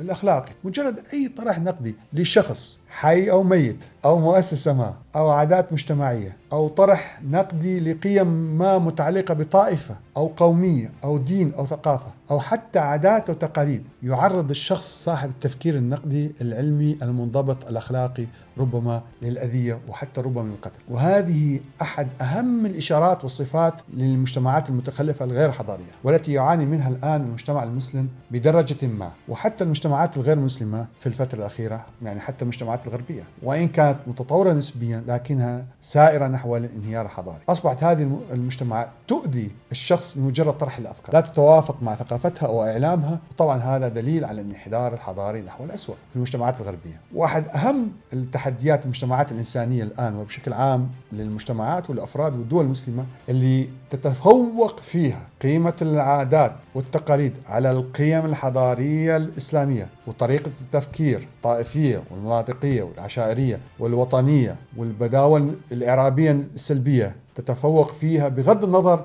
إن كانت صحيحة أو خاطئة. تتفوق على القيم، فهي تتفوق على القيم ليس فقط القيم الحضارية بل حتى القيم الدينية الإسلامية في كثير من الأحيان. وهذا هو أحد أهم أسرار والأجوبة اللي يمكن إجابة عليها بين المسلمين وحتى خارج المسلمين. لماذا المسلمين بشكل جزئي في حالة حضارية سيئة؟ لأن هؤلاء المسلمين اللي هم بالاسم، طبعا لا أعمم، هؤلاء المسلمين بالاسم هم إما بالفعل وعلى أرض الواقع شخصية أخرى، طبعا نسبة كبيرة وهي نسبة كبيرة مؤثرة في المجتمع والأفراد والدول المسلمة. في نفس الوقت أعتقد أن هناك تحول نحو الأفضل وهناك حالة رجوع للحضارة الإنسانية الإسلامية العربية، ربما بسبب الإعلام والتطور التقني، سهولة الحصول على المعلومات، بل وحتى ردة فعل من المسلمين على الإسلاموفوبيا ومحاولة إعادة تجديد الحضارة الإسلامية. ولكنه تحول الأحسن بالنسبة لأعمارنا بطيء وربما يأخذ أجيال، لكنه بالنسبة للتاريخ طبعا هذا التحول سريع، ممكن بسرعة الصاروخ بالنسبة للتاريخ، بسبب ربما طوفان المعلومات وسهولة عملية التعرض للأفكار المختلفة، يعني فرط الثقافة، ومن ثم المقارنة بينها ومن ثم استنباط الأفضل منها. فنحن الآن نرى تغيير نحو الأمام بالنسبة للحضارة الإسلامية بفروقات كبيرة، يعني ربما بين جيل وآخر، يعني كل 15-20 إلى 25 سنة تغيرات سريعة. ربما نرى رجوع لقيم الحضارة الإسلامية الإنسانية كما في العصور الذهبية السابقة المؤثرة على كل الحضارات الأخرى والشعوب والقوميات والأديان والثقافات المختلفة اللي كانت. لكن أنا أتكلم الآن عن الوضع الحالي اللي يحتاج إلى تغيير نحو الأفضل. إحنا مسؤولين عن وضعنا الحالي، وإذا ما غيرنا حاليا ما راح يتغير المستقبل، ونحن أحياء مطلوب من عندنا التغيير هذا. الالتزام بالمواطنة الفعالة والمسؤولية الاجتماعية، وهالنقطة تحدث عنها الفيلسوف جان جاك روسو في كتابه العقد الاجتماعي. يرى أن الإنسان يجب أن يشارك في بناء المجتمع من خلال العمل التطوعي واحترام القوانين والمشاركة السياسية. وبعد جوابنا على سؤال كيف تبني الفرد الحضاري، الآن نتكلم على بناء العائلة الحضارية، فيكون بالنقاط التالية: ألف، التربية القائمة على الحوار والانفتاح. يرى المفكر جون لوك في كتابه أفكار حول التربية أن الأسرة يجب أن تكون نموذجا في احترام الرأي الآخر وتشجيع التفكير الحر. وكما قلت سابقا في الحلقة عن السلطة البطريركية الأبوية الشيخية المستبدة الحادة المغلقة على ذاتها من أحد الأبوين أو كلاهما، لا يمكن أن تنشئ عائلة من أفراد أو أطفال جيل جديد يحمل القيم الإنسانية الحضارية الإيجابية، بل سيحمل ويعيد تكرار التشوهات الفكرية والثقافية اللا حضارية وإعادة ومشاكل وسلبيات جيل الآباء والأجداد. مثال على ذلك قيم ثقافية وتقاليد سلبية عمرها الآن موجودة في مجتمعاتنا عمرها آلاف السنين، موجودة لحد الآن في المجتمعات المسلمة وغير المسلمة، حتى المجتمعات الأخرى لا زالت تكرر نفسها مع أنها سلبية وتظهر بشكل مؤثر في كل جيل جديد، مثل الثأر خارج إطار القانون والعدالة، توريث الزعامات والقيادة في المجتمع عن طريق الوراثة حتى لو كان الشخص غير مؤهل ويتخذ قرارات خاطئة وظالمة، مش مشكلة، تقديس أفراد في المجتمع بشكل شبه إلهي والدليل على ذلك ممكن يعني يكون واضح عند بعض المجتمعات أنه شخص ممكن يشتم الذات الإلهية ويكون العقاب بسيط أو عدم وجود أي عقاب أو ردة فعل حادة من المحيط. ولكن إذا شتم أحد الأشخاص المقدسين ردة الفعل قد تصل إلى حد القتل، وردة فعل رح تكون يعني جدا قاسية وحادة. وهذه صورة توضح قسم كبير من المجتمع. باء تعزيز ثقافة العلم والعمل داخل الأسرة. جيم بناء علاقات أسرية قائمة على الحب والتعاون. والآن بعد الفرد والعائلة كيف ينشأ المجتمع الحضاري؟ احنا إذا خلصنا الفرد الحضاري والأسرة الحضارية، المجتمع الحضاري حيكون الموضوع أسهل بكثير. لكن أيضا هناك قيم لازم ننشرها في المجتمع الحضاري. ألف نشر ثقافة القانون والعدالة. أرسطو في كتابه السياسة يرى أن العدالة هي الأساس التي تقوم عليه أي حضارة ناجحة. باء تبني نظام تعليمي حديث ومؤثر، وهو ما أشار إليه المفكر والمعلم والناقد الثقافي نيل بوتسمان في كتابه التعليم كمفهوم حضاري. إن التعليم الجيد يجب أن يركز على الإبداع والنقد بدلا من الحفظ الأعمى. جيم تحقيق الاستقرار الاقتصادي والتكنولوجي. فالتطور الاقتصادي القائم على العمل الجاد والابتكار هو مفتاح بناء المجتمعات الحضارية. هالفكرة شرحها عالم الاقتصاد الألماني ماكس فيبر في كتابه الأخلاق البروتستانتية وروح الرأسمالية. دال تعزيز قيم الحرية والديمقراطية. يرى توماس جيفرسون أحد آباء المؤسسين الولايات المتحدة الأمريكية أن الديمقراطية والحرية أساس كل حضارة، حيث يجب أن يكون لكل فرد الحق في التعبير والمشاركة السياسية، وأيضا كان لازم يكون عنده حريته الشخصية إلى درجة ما. النقطة الثانية في الخاتمة، قد يقول قائل أن هذه الأمور تتحدث عنها كناحية حضارية أو كيف ننهض بالحضارة هو موضوع طويل جدا والتغيير فيه صعب بالمنال. هذه القضايا تحتاج إلى أجيال، وجوابي على هذا الموضوع لا، ما يحتاج فترات طويلة، خاصة إذا كان هناك يعني إرادة حقيقية بالموضوع. لأنه إذا كانت الدولة بشكل عام والنخبة المثقفة والمجتمع بشكل خاص وحتى الفرد اللي يمتلك عائلة فقط، كل ما سبق إذا كان لديهم الرغبة في التغيير ووضع هذه القيم الحضارية سواء الفرد ضمن عائلته أو المثقفين ضمن مجتمعهم أو الدولة، فإنه يمكن تطبيق قسم كبير من هذه الأمور بشكل سريع جدا، خاصة على مستوى الدولة، وظهور نتائج سريعة جدا. بحيث أنه في بعض الدول مثل اليابان، كوريا الجنوبية، طبعا أنا زرت يعني وشفت بعيني، وحتى شفناها في بالمنطقة العربية بدول الخليج، ظهر فيها تحول حضاري سريع جدا خلال جيل أو جيلين فقط. فنعم ممكن التحول من حالة ضعيفة حضارية غير حضارية إلى حالة حضارية ب10 و20 سنة، نعم ممكن. وعلى الأقل إذا كان الشخص لم يتمكن من تطبيقها في مجتمعه، على الأقل يجب أن يعزز هذه القيم الحضارية في نفسه وفي عائلته. فلذلك معرفة الحالة الحضارية الصحيحة الإيجابية ومحاولة تطبيقها في الحياة هو شيء مهم جدا، وهو شيء مطلوب في الدين الإسلامي، لأنه أغلب هذه القيم الحضارية ممزوجة ومتداخلة مع الدين الإسلامي، لأنه دين غير منفصل عن الواقع، وإنما هو دين ممتزج مع الحياة، لايف ستايل، وبالتالي من الصعب فصله عن الحياة، خاصة أن هذه القيم الحضارية ثقافة موجودة عند الآخرين وبالإسلام ممزوجة مع الدين. فليس هناك مشكلة سواء كان الشخص متدين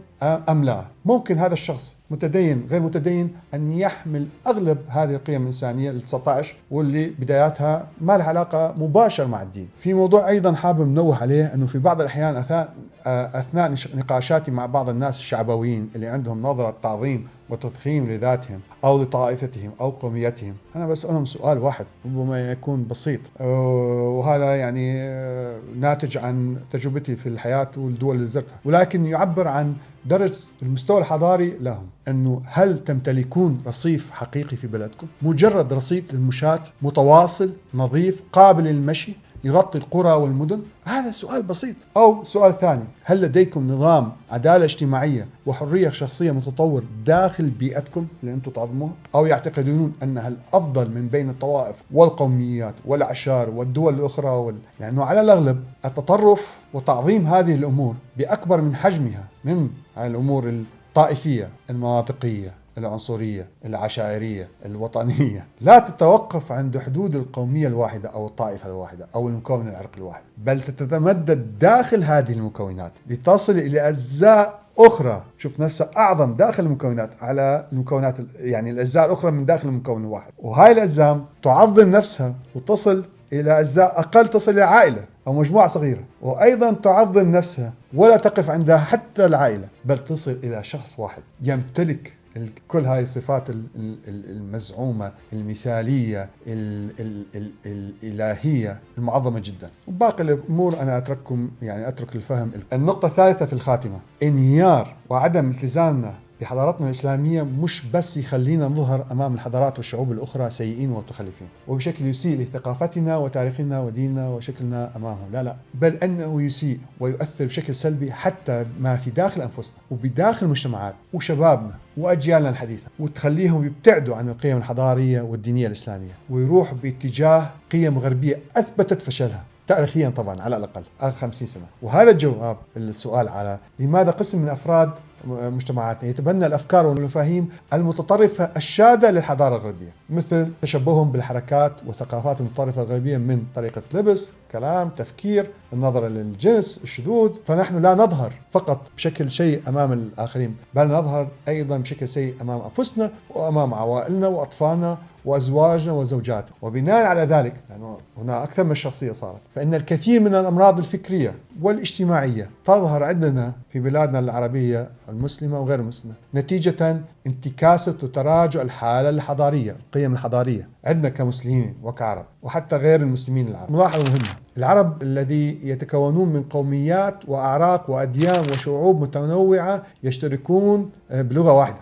هذا اللي أقصد به العرب. وكل ما نراه حاليا من تخلف ثقافي سياسي اقتصادي ووضع سيء بالمجتمعات المسلمة والعربية بشكل خاص هو نتاج تخلفنا الحضاري، عدم اهتمامنا بالقيم الحضارية، وعدم وجود قرار من قسم كبير من نخبنا الاجتماعية وحتى من الدول لمحاولة إرجاع القيم الحضارية الإسلامية الإنسانية. لحد الآن مش قرار واضح وحقيقي.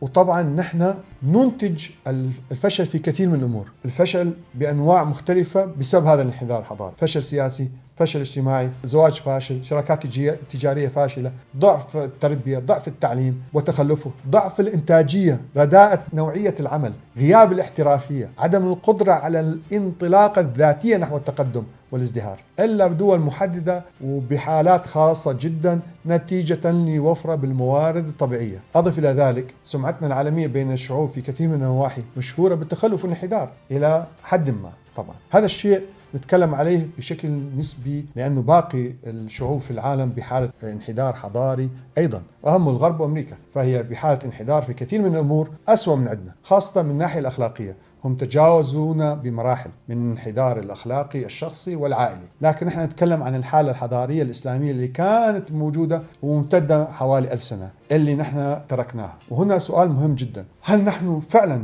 نريد أن نرجع الحالة الحضارية الإسلامية الإنسانية أم لا؟ إذا كان جوابكم نعم وتريدون نرجعها، سواء كنت متدين مسلم أو حتى غير مسلم أو مسلم غير متدين، في كل الأحوال الحالة الحضارية الإسلامية التي كانت موجودة واللي استخدمت قيمها أغلب الحضارات في العالم الغير مسلم بعد الحضارة الغربية هي فائدة وحالة مطلوبة للجميع ومصلحة للجميع، فلماذا لا نستفيد منها ونرجع؟ ولماذا لا نستخدم النتائج الإيجابية الموجودة أيضا في الحضارة الغربية؟ ما في مانع، لأن سلسلة الحضارات متصلة ببعضها، وحدة تقدم نتاجها للأخرى والأخرى تبني على نتاج الحضارة التي سبقتها. فحتى قسم من المنتوج الحضاري الغربي الإيجابي ما في معنى أنه نتبناه ونضيفه على منتوج الحضارة الإسلامية، لكن نحن في حاجة إلى قرار مجتمعي من النخبة ومن الحكومات لإرجاع هاي القيم الحضارية. طبعا قرار حقيقي مرتبط بأفعال على أرض الواقع مش مجرد كلام. نقطة رابعة في الخاتمة: أحد أهم ثمرات الحضارة العربية الإسلامية هي اللغة العربية بحد ذاتها، اللغة الوحيدة التي تمتلك نص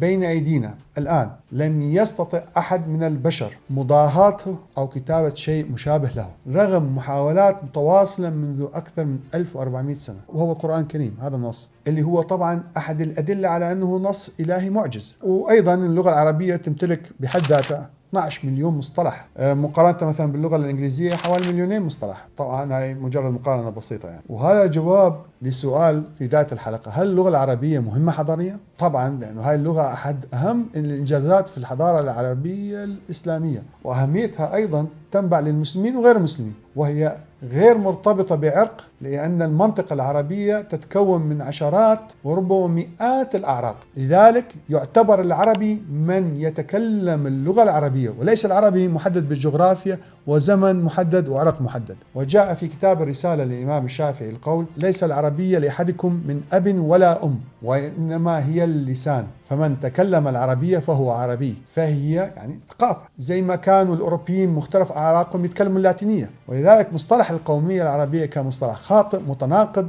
من داخله من شعوب مختلفة وثقافات وأفكار وحضارات مختلفة، بل أن الكثير من الأفكار المحدودة والعنصرية المحددة بطائفة معينة أو بقومية معينة أو جنس بشري معين لموقع جغرافي معين، طبعا يعني موقع جغرافي دولة معينة، ثبت يعني علميا خطأه. لأن فحوص الدي ان اي حاليا لأي شعب من الشعوب ولكل فرد من أفراد الشعب تطلع نتائج هي تداخل أصول من شعوب أخرى، مناطق أخرى وطوائف أخرى امتزجت خلال أكثر من 350 ألف سنة من وجود الإنسان الحديث اللي نحن ننتمي إليه واسمه الهومو سابيان أعتقد، أو ما يسمى بالإنسان العاقل، واللي يعني بدأ من قرى أو قرية في أفريقيا في منطقة بين أثيوبيا وكينيا وتنزانيا في الوقت الحالي. مجرد أعداد قليلة من هذا النوع من البشر بدأ قبل 350 ألف سنة وبعدين انتشر على كل الكرة الأرضية. ليس هناك عرق صافي واحد غير ممتزج مع الآخرين على وجه الأرض أبدا. وللأسف لو كان يعرف النازيين والفاشيين والعنصريين عن فحوصات الدي ان اي يمكن ما كانت تصير الحرب العالمية الثانية. ومع ظهور هاي الدراسات تبعت الدي ان اي حاليا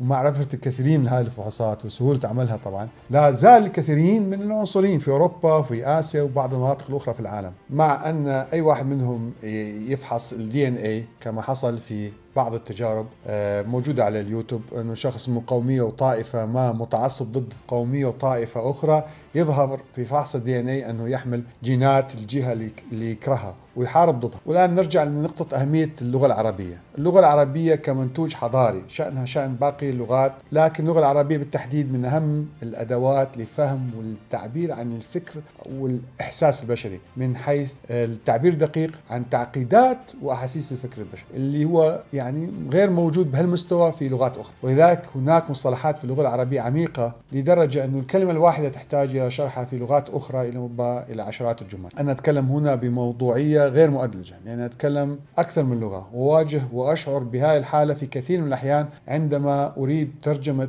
كلمة عربية للغة أخرى. بنفس الحالة من الناحية التقنية بالعصر الحالي طبعا ظهرت مصطلحات باللغة الإنجليزية تقنية مش موجودة بأي لغة أخرى بالعالم ومن ضمنها اللغة العربية. لذلك العلوم الحديثة وخاصة التقنية مرتبطة ارتباط كبير باللغة الإنجليزية. أما إذا أردت الفلسفة والنفس البشرية والكون والإله الخالق والحكمة والعاطفة والإيجاز والبلاغة فهنا العربية تبرز. وممكن تشوف المفكر نعوم تشومسكي ماذا تكلم عن الموضوع، طبعا فاجأني، ومدى درجة تطور انتشار اللغة العربية آخر 50 سنة.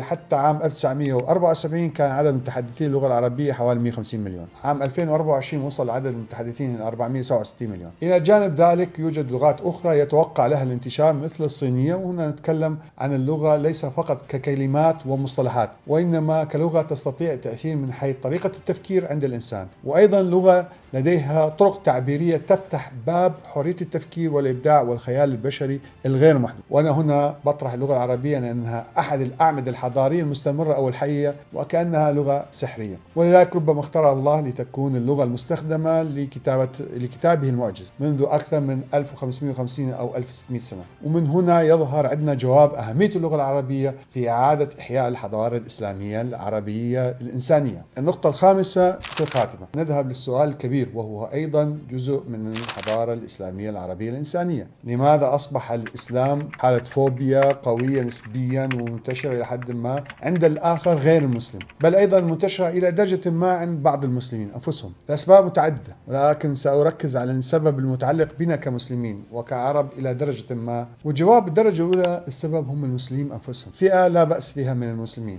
إما هم في حالة فراغ لا حضاري، أو قيم لا حضارية ما قبل الإسلام، أو قيم لا حضارية من الغرب المسيطر آخر 300 سنة. فنعم المسلمين أنفسهم هم المشكلة بالدرجة الأولى. طبعا لا ننسى ولا أقلل من قيمة وجهد المنافس الديني الثقافي الحضاري المضاد الآخر، لكن هذا شيء طبيعي ومتوقع بين الحضارات، والصراع أحيانا بكثير من المنافسة، أحيانا التكامل وأحيانا تصادم. ممكن شخص آخر يقول الحضارات الأخرى أسوأ وهم في حال تراجع وانهيار. صح، بس الهدف من هذه الحلقة تغيير ذاتنا ووضعنا نحو الأحسن، وإرجاع الحضارة الإنسانية الإسلامية مرة أخرى لمصلحة البشرية أجمعها. النقطة السادسة بالخاتمة، هنا راح نتكلم على موضوع الجماعات المتطرفة في العصر الحديث، سواء كانت الإسلامية أو غير الإسلامية، أو دينية أو قومية أو عنصرية أو طائفية أو لا دينية. وإذا نظرنا لأكبر خسائر الإنسانية بسبب الجهات المتطرفة، حتكون الخسائر بعشرات الملايين، أغلبها من جهات غير مسلمة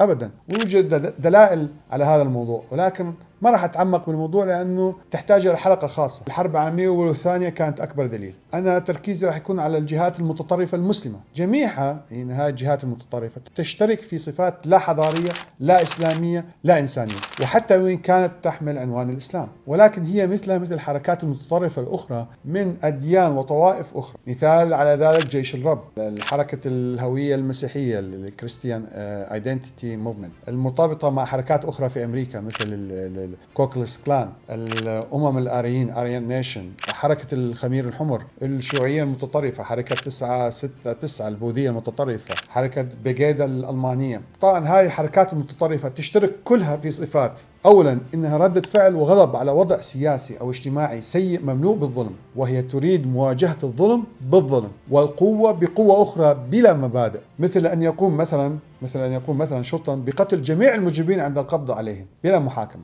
ثانيا مزجهم للقيم الحضارية الثقافية الجاهلية ما قبل الإسلام مع الإسلام، طريقة يعني مش منطقية، بشكل غير منطقي وغير متسلسل. فمثلا الإسلام يقدم العدل عن الظلم، لكن المتطرفين يقدمون القوة أولا، وواقعهم يقول أن عدلهم عدل القوة وليس عدل المبادئ، وهو تسرع في الحكم على الآخر بالعواطف خارج مبادئ وتسلسل أحكام الدين. وكذلك يتشابهون بهذه النقطة مع الحركات المتطرفة من أديان أخرى غير الإسلام، أو يقدمون القوة باعتبارها العدالة بحد ذاتها، أو يمارسون القوة والعنف ثم يحاولون استنباط وتبرير أفعال القوة والعنف من أفكار وقيم الدين الإسلامي، ولكنها أفكار وقيم أقرب للأفكار والقيم الثقافية ما قبل الإسلام، كانت سائدة أيام عرب الجاهلية. وممكن نعتبر حالة التطرف في بعض الأحيان هي مشكلة نفسية على مستوى الفرد أو مرض في المجتمعات الإنسانية مختلفة. الطيف الفكري والإنساني والعقائدي عندهم هاي الحركات هي ديجيتال 0-1، أبيض أو أسود، جيد أو سيء، شأن كل الأفكار والحركات المتطرفة في العالم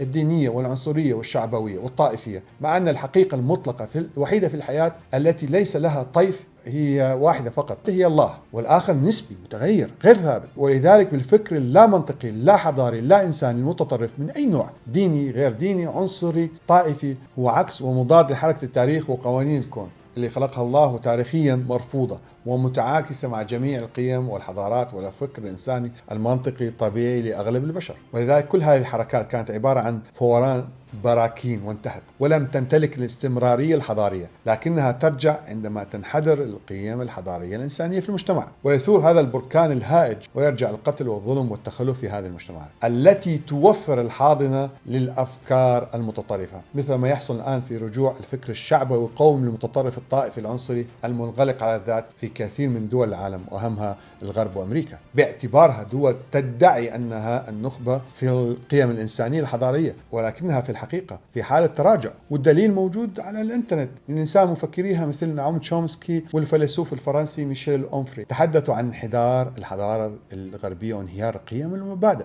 النقطة السابعة في الخاتمة، لماذا البعض، وأؤكد بعض المسلمين أو من أصول مسلمة لا يحترم الإسلام كدين وكثقافة وكحضارة؟ ولماذا يعتقدون أن الحضارة الإسلامية لا تستطيع تعبئة أو احتلال مكان الحضارة الغربية المتراجعة؟ والجواب أسباب كثيرة، لكن أحد أهم الأسباب هو أن الإسلام قدم لهم بشكل تعليمات أبوية استبدادية فرض، وليس كتعاليم هدفها وأصلها لإصلاح القلب والحياة والسعادة. ولأن الإسلام يقدم في بعض الأحيان من أناس فقراء حضاريا وأغنياء بأفكار الصدام والصراع والغلبة والاستعلاء، عكس فعل الرسول صلى الله عليه وسلم مع الكفار. ولأن المشاريع الحضارية الأخرى وإن أثبت الزمن فشلها، إلى أن مقدميها يقدموها بالشكل الجميل والمحبب واللطيف، ولأن قسم من شيوخ الإسلام هم ومؤسساتهم وأكد قسم لديهم مشكلة كبيرة مع الجيل الجديد، والحل الأول عندهم تصنيف الجيل الجديد بتصنيفات قاسية وسيئة دون نقاش معهم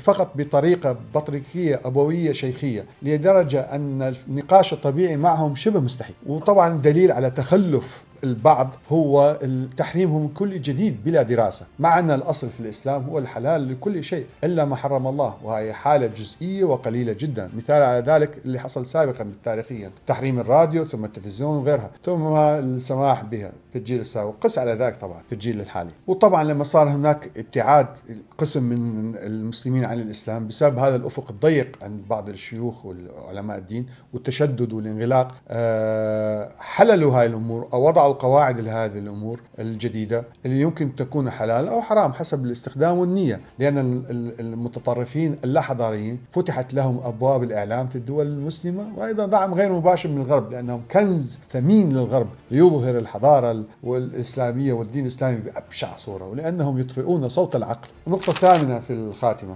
مشكلة تعدد الشخصيات عند الإنسان العربي. هذا الإنسان العربي الطيب المتواضع النزيه ما إن يصل إلى موقع القرار والسلطة حتى يستيقظ فيه الإنسان العربي ما قبل الإسلام. طبعا لا أعمم، قسم لا بأس فيه موجود، وكأنها ولادة جديدة له وشخصية جديدة من الشخصيات الشيخية المتسلطة، وتعظيم للذات وتوقع التبجيل والتقديس والتنزيه عن أي نقص وعيب من كل أفراد المجتمع المحيط. وأمام هذه الأبوية البطريركية أو الشيخية الاستبدادية الجاهلية المتطرفة، تنتج على الجهة الأخرى حالة متطرفة معاكسة، خاصة عند الأبناء والأتباع من الناس، حالة رافضة مضادة معاكسة لكل ما هو جيد ومفيد وإيجابي وحضاري في التراث العربي ما قبل الإسلام، أو حتى ما يتعلق بالحضارة الإسلامية بعد الإسلام. فنرى أفراد قد جرحت قلوبهم من هذه الأبوية أو الشيخية الاستبدادية الجاهلية المتطرفة، وشعروا أنها ظلم وحالة إنسانية غير طبيعية، واتخذوا مسار متطرف معاكس بعدائهم لكل شيء تراثي وتشبههم وتبنيهم قيم الحضارة الغربية اللي ثبتت فشلها، فيصبح ملحد،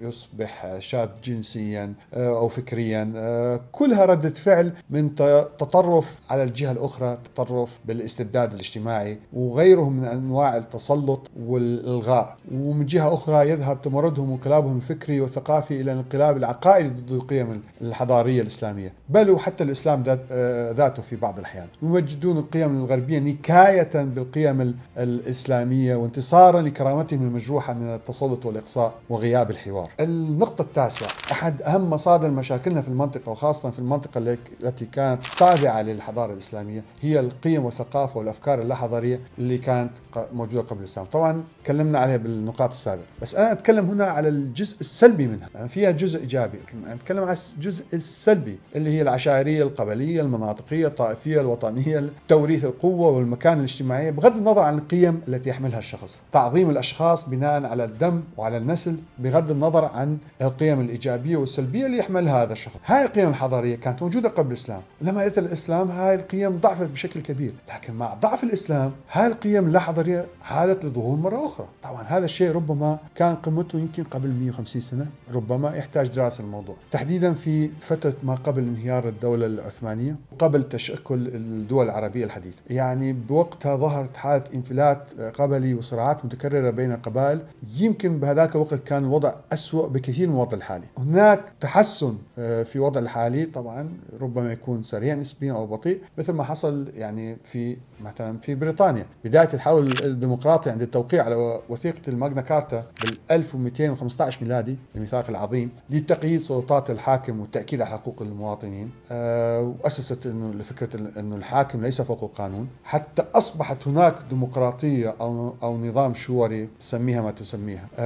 طول الموضوع 850 سنة 900 سنة. أما بالنسبة للدول العربية هذا الموضوع يعني التحول بين جيل وجيل أنا اللي شايفه بسبب طبعا التقدم التكنولوجي، وجود الإعلام، التغير بالمجتمع أصبح سريع جدا وبنفس الوقت بطيء ببعض النواحي، لأنه هذا المجتمع كان قديما مجتمع متطور حضاريا جدا، وانتكس ورجع جزء منه إلى حضارة ما قبل الإسلام أو قيم ما قبل الإسلام. لذلك نشوف هذا الشيء بمشاكل على الأفراد والمؤسسات والأحزاب والدول. لما تصير مشاكل وصراعات تظهر، الثقافة هي ثقافة الغلبة، والغزو ومحاولة قهر الآخر بغض النظر عن صحة الموقف الفكري والأخلاقي والديني. وتظهر هاي الأمور حتى في المنافسة الرياضية وكثير من الصراعات الاجتماعية. النقطة العاشرة: هناك فكرة ومبدأ مهم لاستمرار الحضارة، وهي تبدأ من سؤال: ما هو هدفنا الأساسي في الحياة؟ فإذا أردنا أن نقول أن هناك 20 مبدأ، فإنها تحتاج في نفس الوقت إلى حافز الاستمرارية، وقبلها حافز لإنشاء الحضارة داخل كل فرد، كل إنسان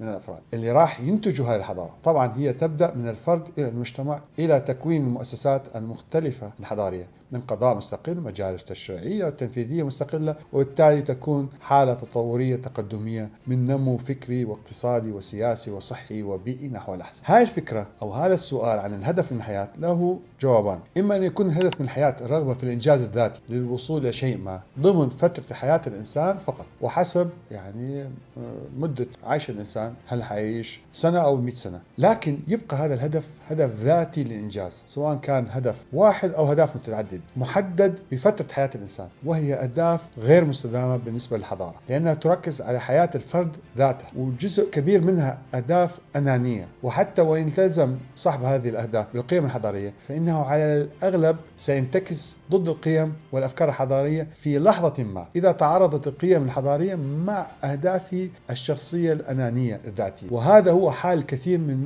الأفراد في الحضارة الغربية، مثلا يكون غني أو يكون ذو سلطة أو يكون ناجح في شيء ما. نرى كثير من الأحيان هذا النوع من الأشخاص لهم تاريخ مهم ومشرف ومنجزات عظيمة في الحضارة الغربية، وحياتهم بشكل عام تتوافق مع قيم النهوض الحضاري، ولكنه في لحظة ما تنتكس عندهم القيم الحضارية بشكل جزئي، وأحيانا يشتغل ضدها. يعني مثلا لما نشوف هنري كيسنجر اللي تورط في دعم انقلابات دموية لتحقيق مصالح شخصية سياسية، أو مثلا اللي شفنا من هيلموت كول المستشار الألماني موحد ألمانيا اللي تلقى رشاوي بنهاية حياته واشترى منزل العائلة من هذه الأموال. طبعا أنا أفهمهم، لأنه يرون أن الحياة اللي يمتلكونها حياة قصيرة، 50 60 90 سنة، قصيرة جدا. يعني أهداف الشخصية قد تعارض مع القيم الحضارية، فيضطر حسب تفسيره ربما وتبريره الخاص اختيار الهدف الذاتي الأناني الشخصي في لحظة ما، وطبعا يعني تكون ضد القيم الحضارية الأساسية والأخلاق والتاريخ المشرف اللي كان يحمله. لذلك الحضارة الناتجة عن هؤلاء الأشخاص تحمل داخل مكوناتها عوامل انهيار وعجزها وعدم القدرة على استمراريتها. وهنا يقودنا الكلام إلى النوع الثاني أو الجواب الثاني للسؤال: ما هو الهدف من الحياة وعلاقته بتكوين الحضارة الإنسانية واستمراريتها؟ وهذا النوع اللي لديه أيضا أهداف ذاتية وشخصية مثل النوع الأول، ولكنه يتميز بأهداف تتجاوز عمر الإنسان على هذا الكوكب إلى حياة أخرى بعد هذه الحياة الأولى للإنسان، وهي المرتبطة بشروط وتعليمات خالق هذا الكون. وبالتالي لا يستطيع صاحبها إن كان صادقا مع نفسه أن يضع أهداف شخصية فقط، بل يجب أن يكون هناك جزء من الأهداف متعلق بالشخص الآخر العضو بهذه الحضارة الإنسانية. وطبعا يجب أن يكون الهدف إيجابي للشخص الآخر، ويجب أن لا ننسى أن هذا النوع الثاني يحتاج إلى توفر الإيمان بالحياة القادمة للإنسان بعد حياته الأولى على هذا الكون. ومن هنا نستنتج أن تكون الحضارة الحقيقية المتكاملة صاحبة الاستمرارية والمنطقية من ناحية الهدف هي الحضارة التي يمتلك أفرادها من البشر إيمان بالحياة الأخرى وبإيجابية التفاعل مع الأفراد الآخرين داخل الحضارة، وبالتالي تصبح أهدافه الإنسانية ذات مدى زمني غير محدود وغير منتهي وغير أناني، وتصبح الحضارة الإنسانية متكونة من أفراد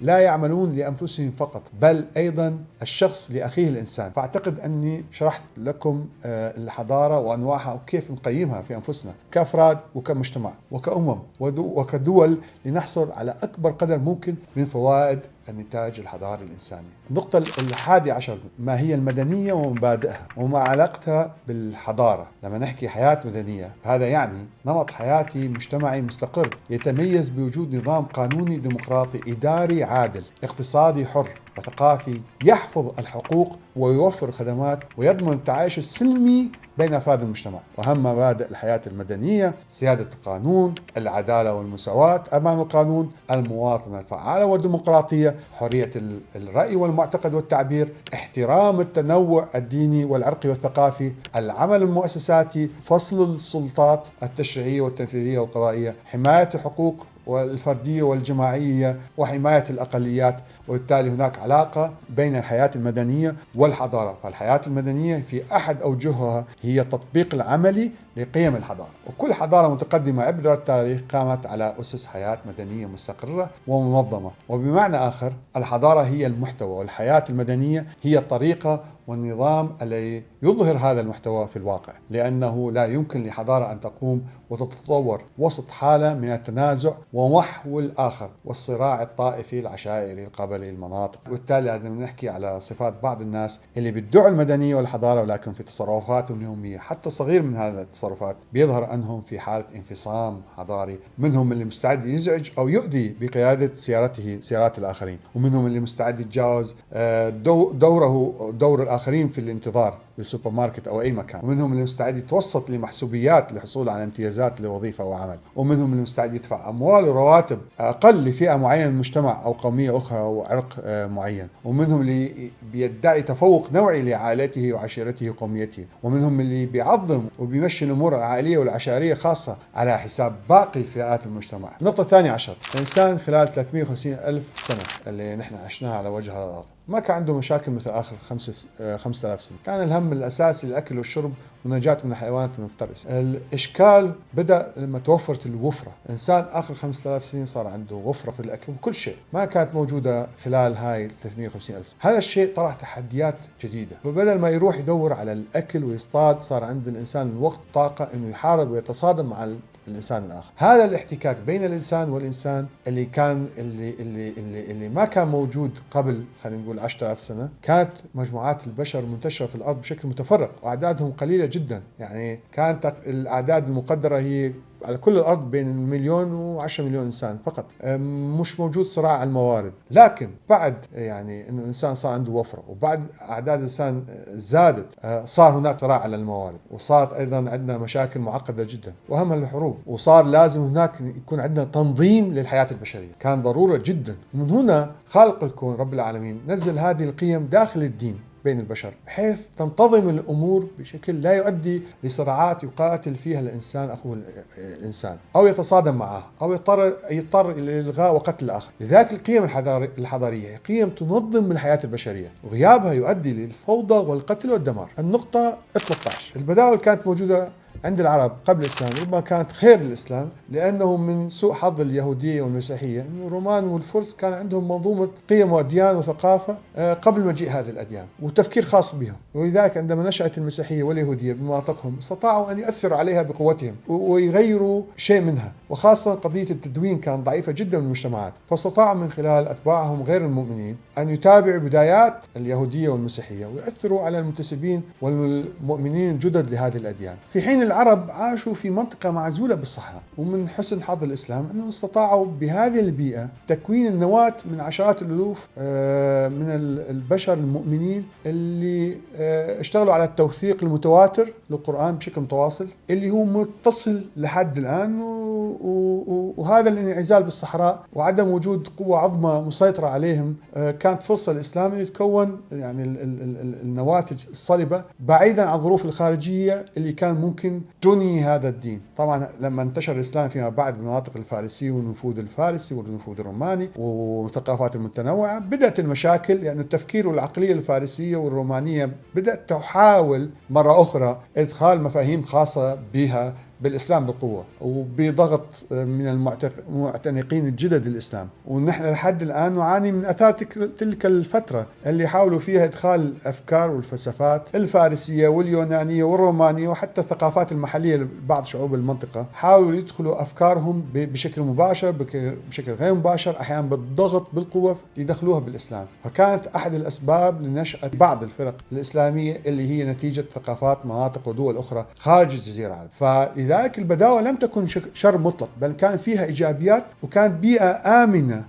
ومناسبة بشكل نسبي للبدايات في الإسلام. النقطة 14، بما أن الإسلام هو اللي عمل الحضارة الإسلامية واللي هي أساس الحضارة الحالية اللي نحن نشوفها خاصة بمجال الرياضيات والفلسفة وغيرها، وبما أن الإسلام يحمل القيم الحضارية ونظم الأمور الحضارية بين المسلمين من جهة وبين المسلمين وغير المسلمين من جهة أخرى، ويضمن حقوق المسلمين، وهذا الشيء أثبته له التاريخ، لأن يعني الأقليات اللي كانت قبل الإسلام استمرت بعده بنفس مناطقها، في حين أبيدت الأديان بشكل كامل في المناطق أخرى من العالم. وهذا الشيء حكيناه وذكرناه أسماء هذه الأديان خلال الحلقة بالبدايات. حوالي 100 دين كان في أوروبا، كله اختفى. وبالتالي هنا الإسلام الحضاري هو مش فقط للمسلمين بل وحتى لغير المسلمين. وهذا جواب على سؤال هل يمكن إعادة استخدام القيم الحضارية الإسلامية لنهضة حضارية جديدة، لأنه ممكن استخدامها لكل القوميات وحتى لكل الأديان الأخرى. النقطة 15 مهم جدا في عملية تطبيق المبادئ الحضارية اللي هي مبدأ الكلية في القيم الحضارية. مبدأ مهم لازم ينضاف، لأنه كثير من الحركات الغير حضارية أو الحضارية الجزئية أو العنصرية أو الحركات الغير عادلة تطبق جزء من القيم الحضارية، تطبقه مع مجموعتها العرقية. مثلا الحركات العنصرية داخلها تحاول تطبق قيم غير عنصرية، ولكن مع الآخرين هي عنصرية. طبعا فيما بعد ستدخل هذه العنصرية داخلها وتصل العنصرية داخل الحركات العنصرية، لكن هذا التطبيق الجزئي جدا خطير. نفس الشيء بالنسبة للدول والحركات العنصرية، ربما لا تقوم بممارسة هذه القيم العنصرية فيما بينها، لكن تمارسها على دول أخرى. القيم الحضارية يجب أن تكون شاملة للجميع، مش قيم جزئية. مثلا كان الغرب قبل 200 و300 سنة مستعمر أفريقيا وآسيا ونص الكرة الأرضية، وكان معتقد أن العدالة داخل دوله يعني معزولة عن الظلم اللي مارسه للشعوب الأخرى والدول الأخرى. لكن أسس جيوش ومنظومة دول ومنظومات أمنية. بدأت هذه المنظومات فيما بعد تستخدم أساليب نفس الأساليب اللي كانت تستخدمها مع الشعوب اللي استعمرتها، وهذا شفناه بالغرب حاليا. كانت المظاهرات شيء مقدس ممنوع لمسه وحرية مطلقة، الآن أصبح المتظاهر يعتقل في أوروبا وأمريكا لمجرد طرح رأي. شفنا هذه الأمور بمظاهرات في فرنسا وألمانيا، كيف يعتقل المتظاهر ويعامل معاملة سيئة، وممكن الشرطة تضرب المتظاهرين ضرب يؤدي للموت. هذا الشيء كان يمارس فقط على الدول المستعمرة ويحصل فقط في الدول المتخلفة ودول العالم الثالث. فقيم حرية وحقوق الإنسان في أوروبا وأمريكا لم تكن قيم حضارية حقيقية كاملة، لأن يعني داخلها كان هناك تطبيق جزئي للعنصرية، وأنه اللي يستحق العدالة هو فقط ابن مجتمعهم وبلدهم. ويا ريت أنه هالقيم الغربية كانت فقط جزئية. المشكلة أكبر أنه كانت أيضا غير مرتبطة بالناحية الإيمانية، وبالتالي ما يشوفوا أنه هاي التصرفات السيئة سيكون لها ثمرة سيئة على المدى البعيد أو ثمرة الأجيال القادمة. إذا عندكم أي تعليقات أو أسئلة عن الموضوع يا ريت تشاركونا فيها. شكرا جزيلا وعلى صبركم يعني على هذه الحلقة الطويلة. نراكم بخير. السلام عليكم.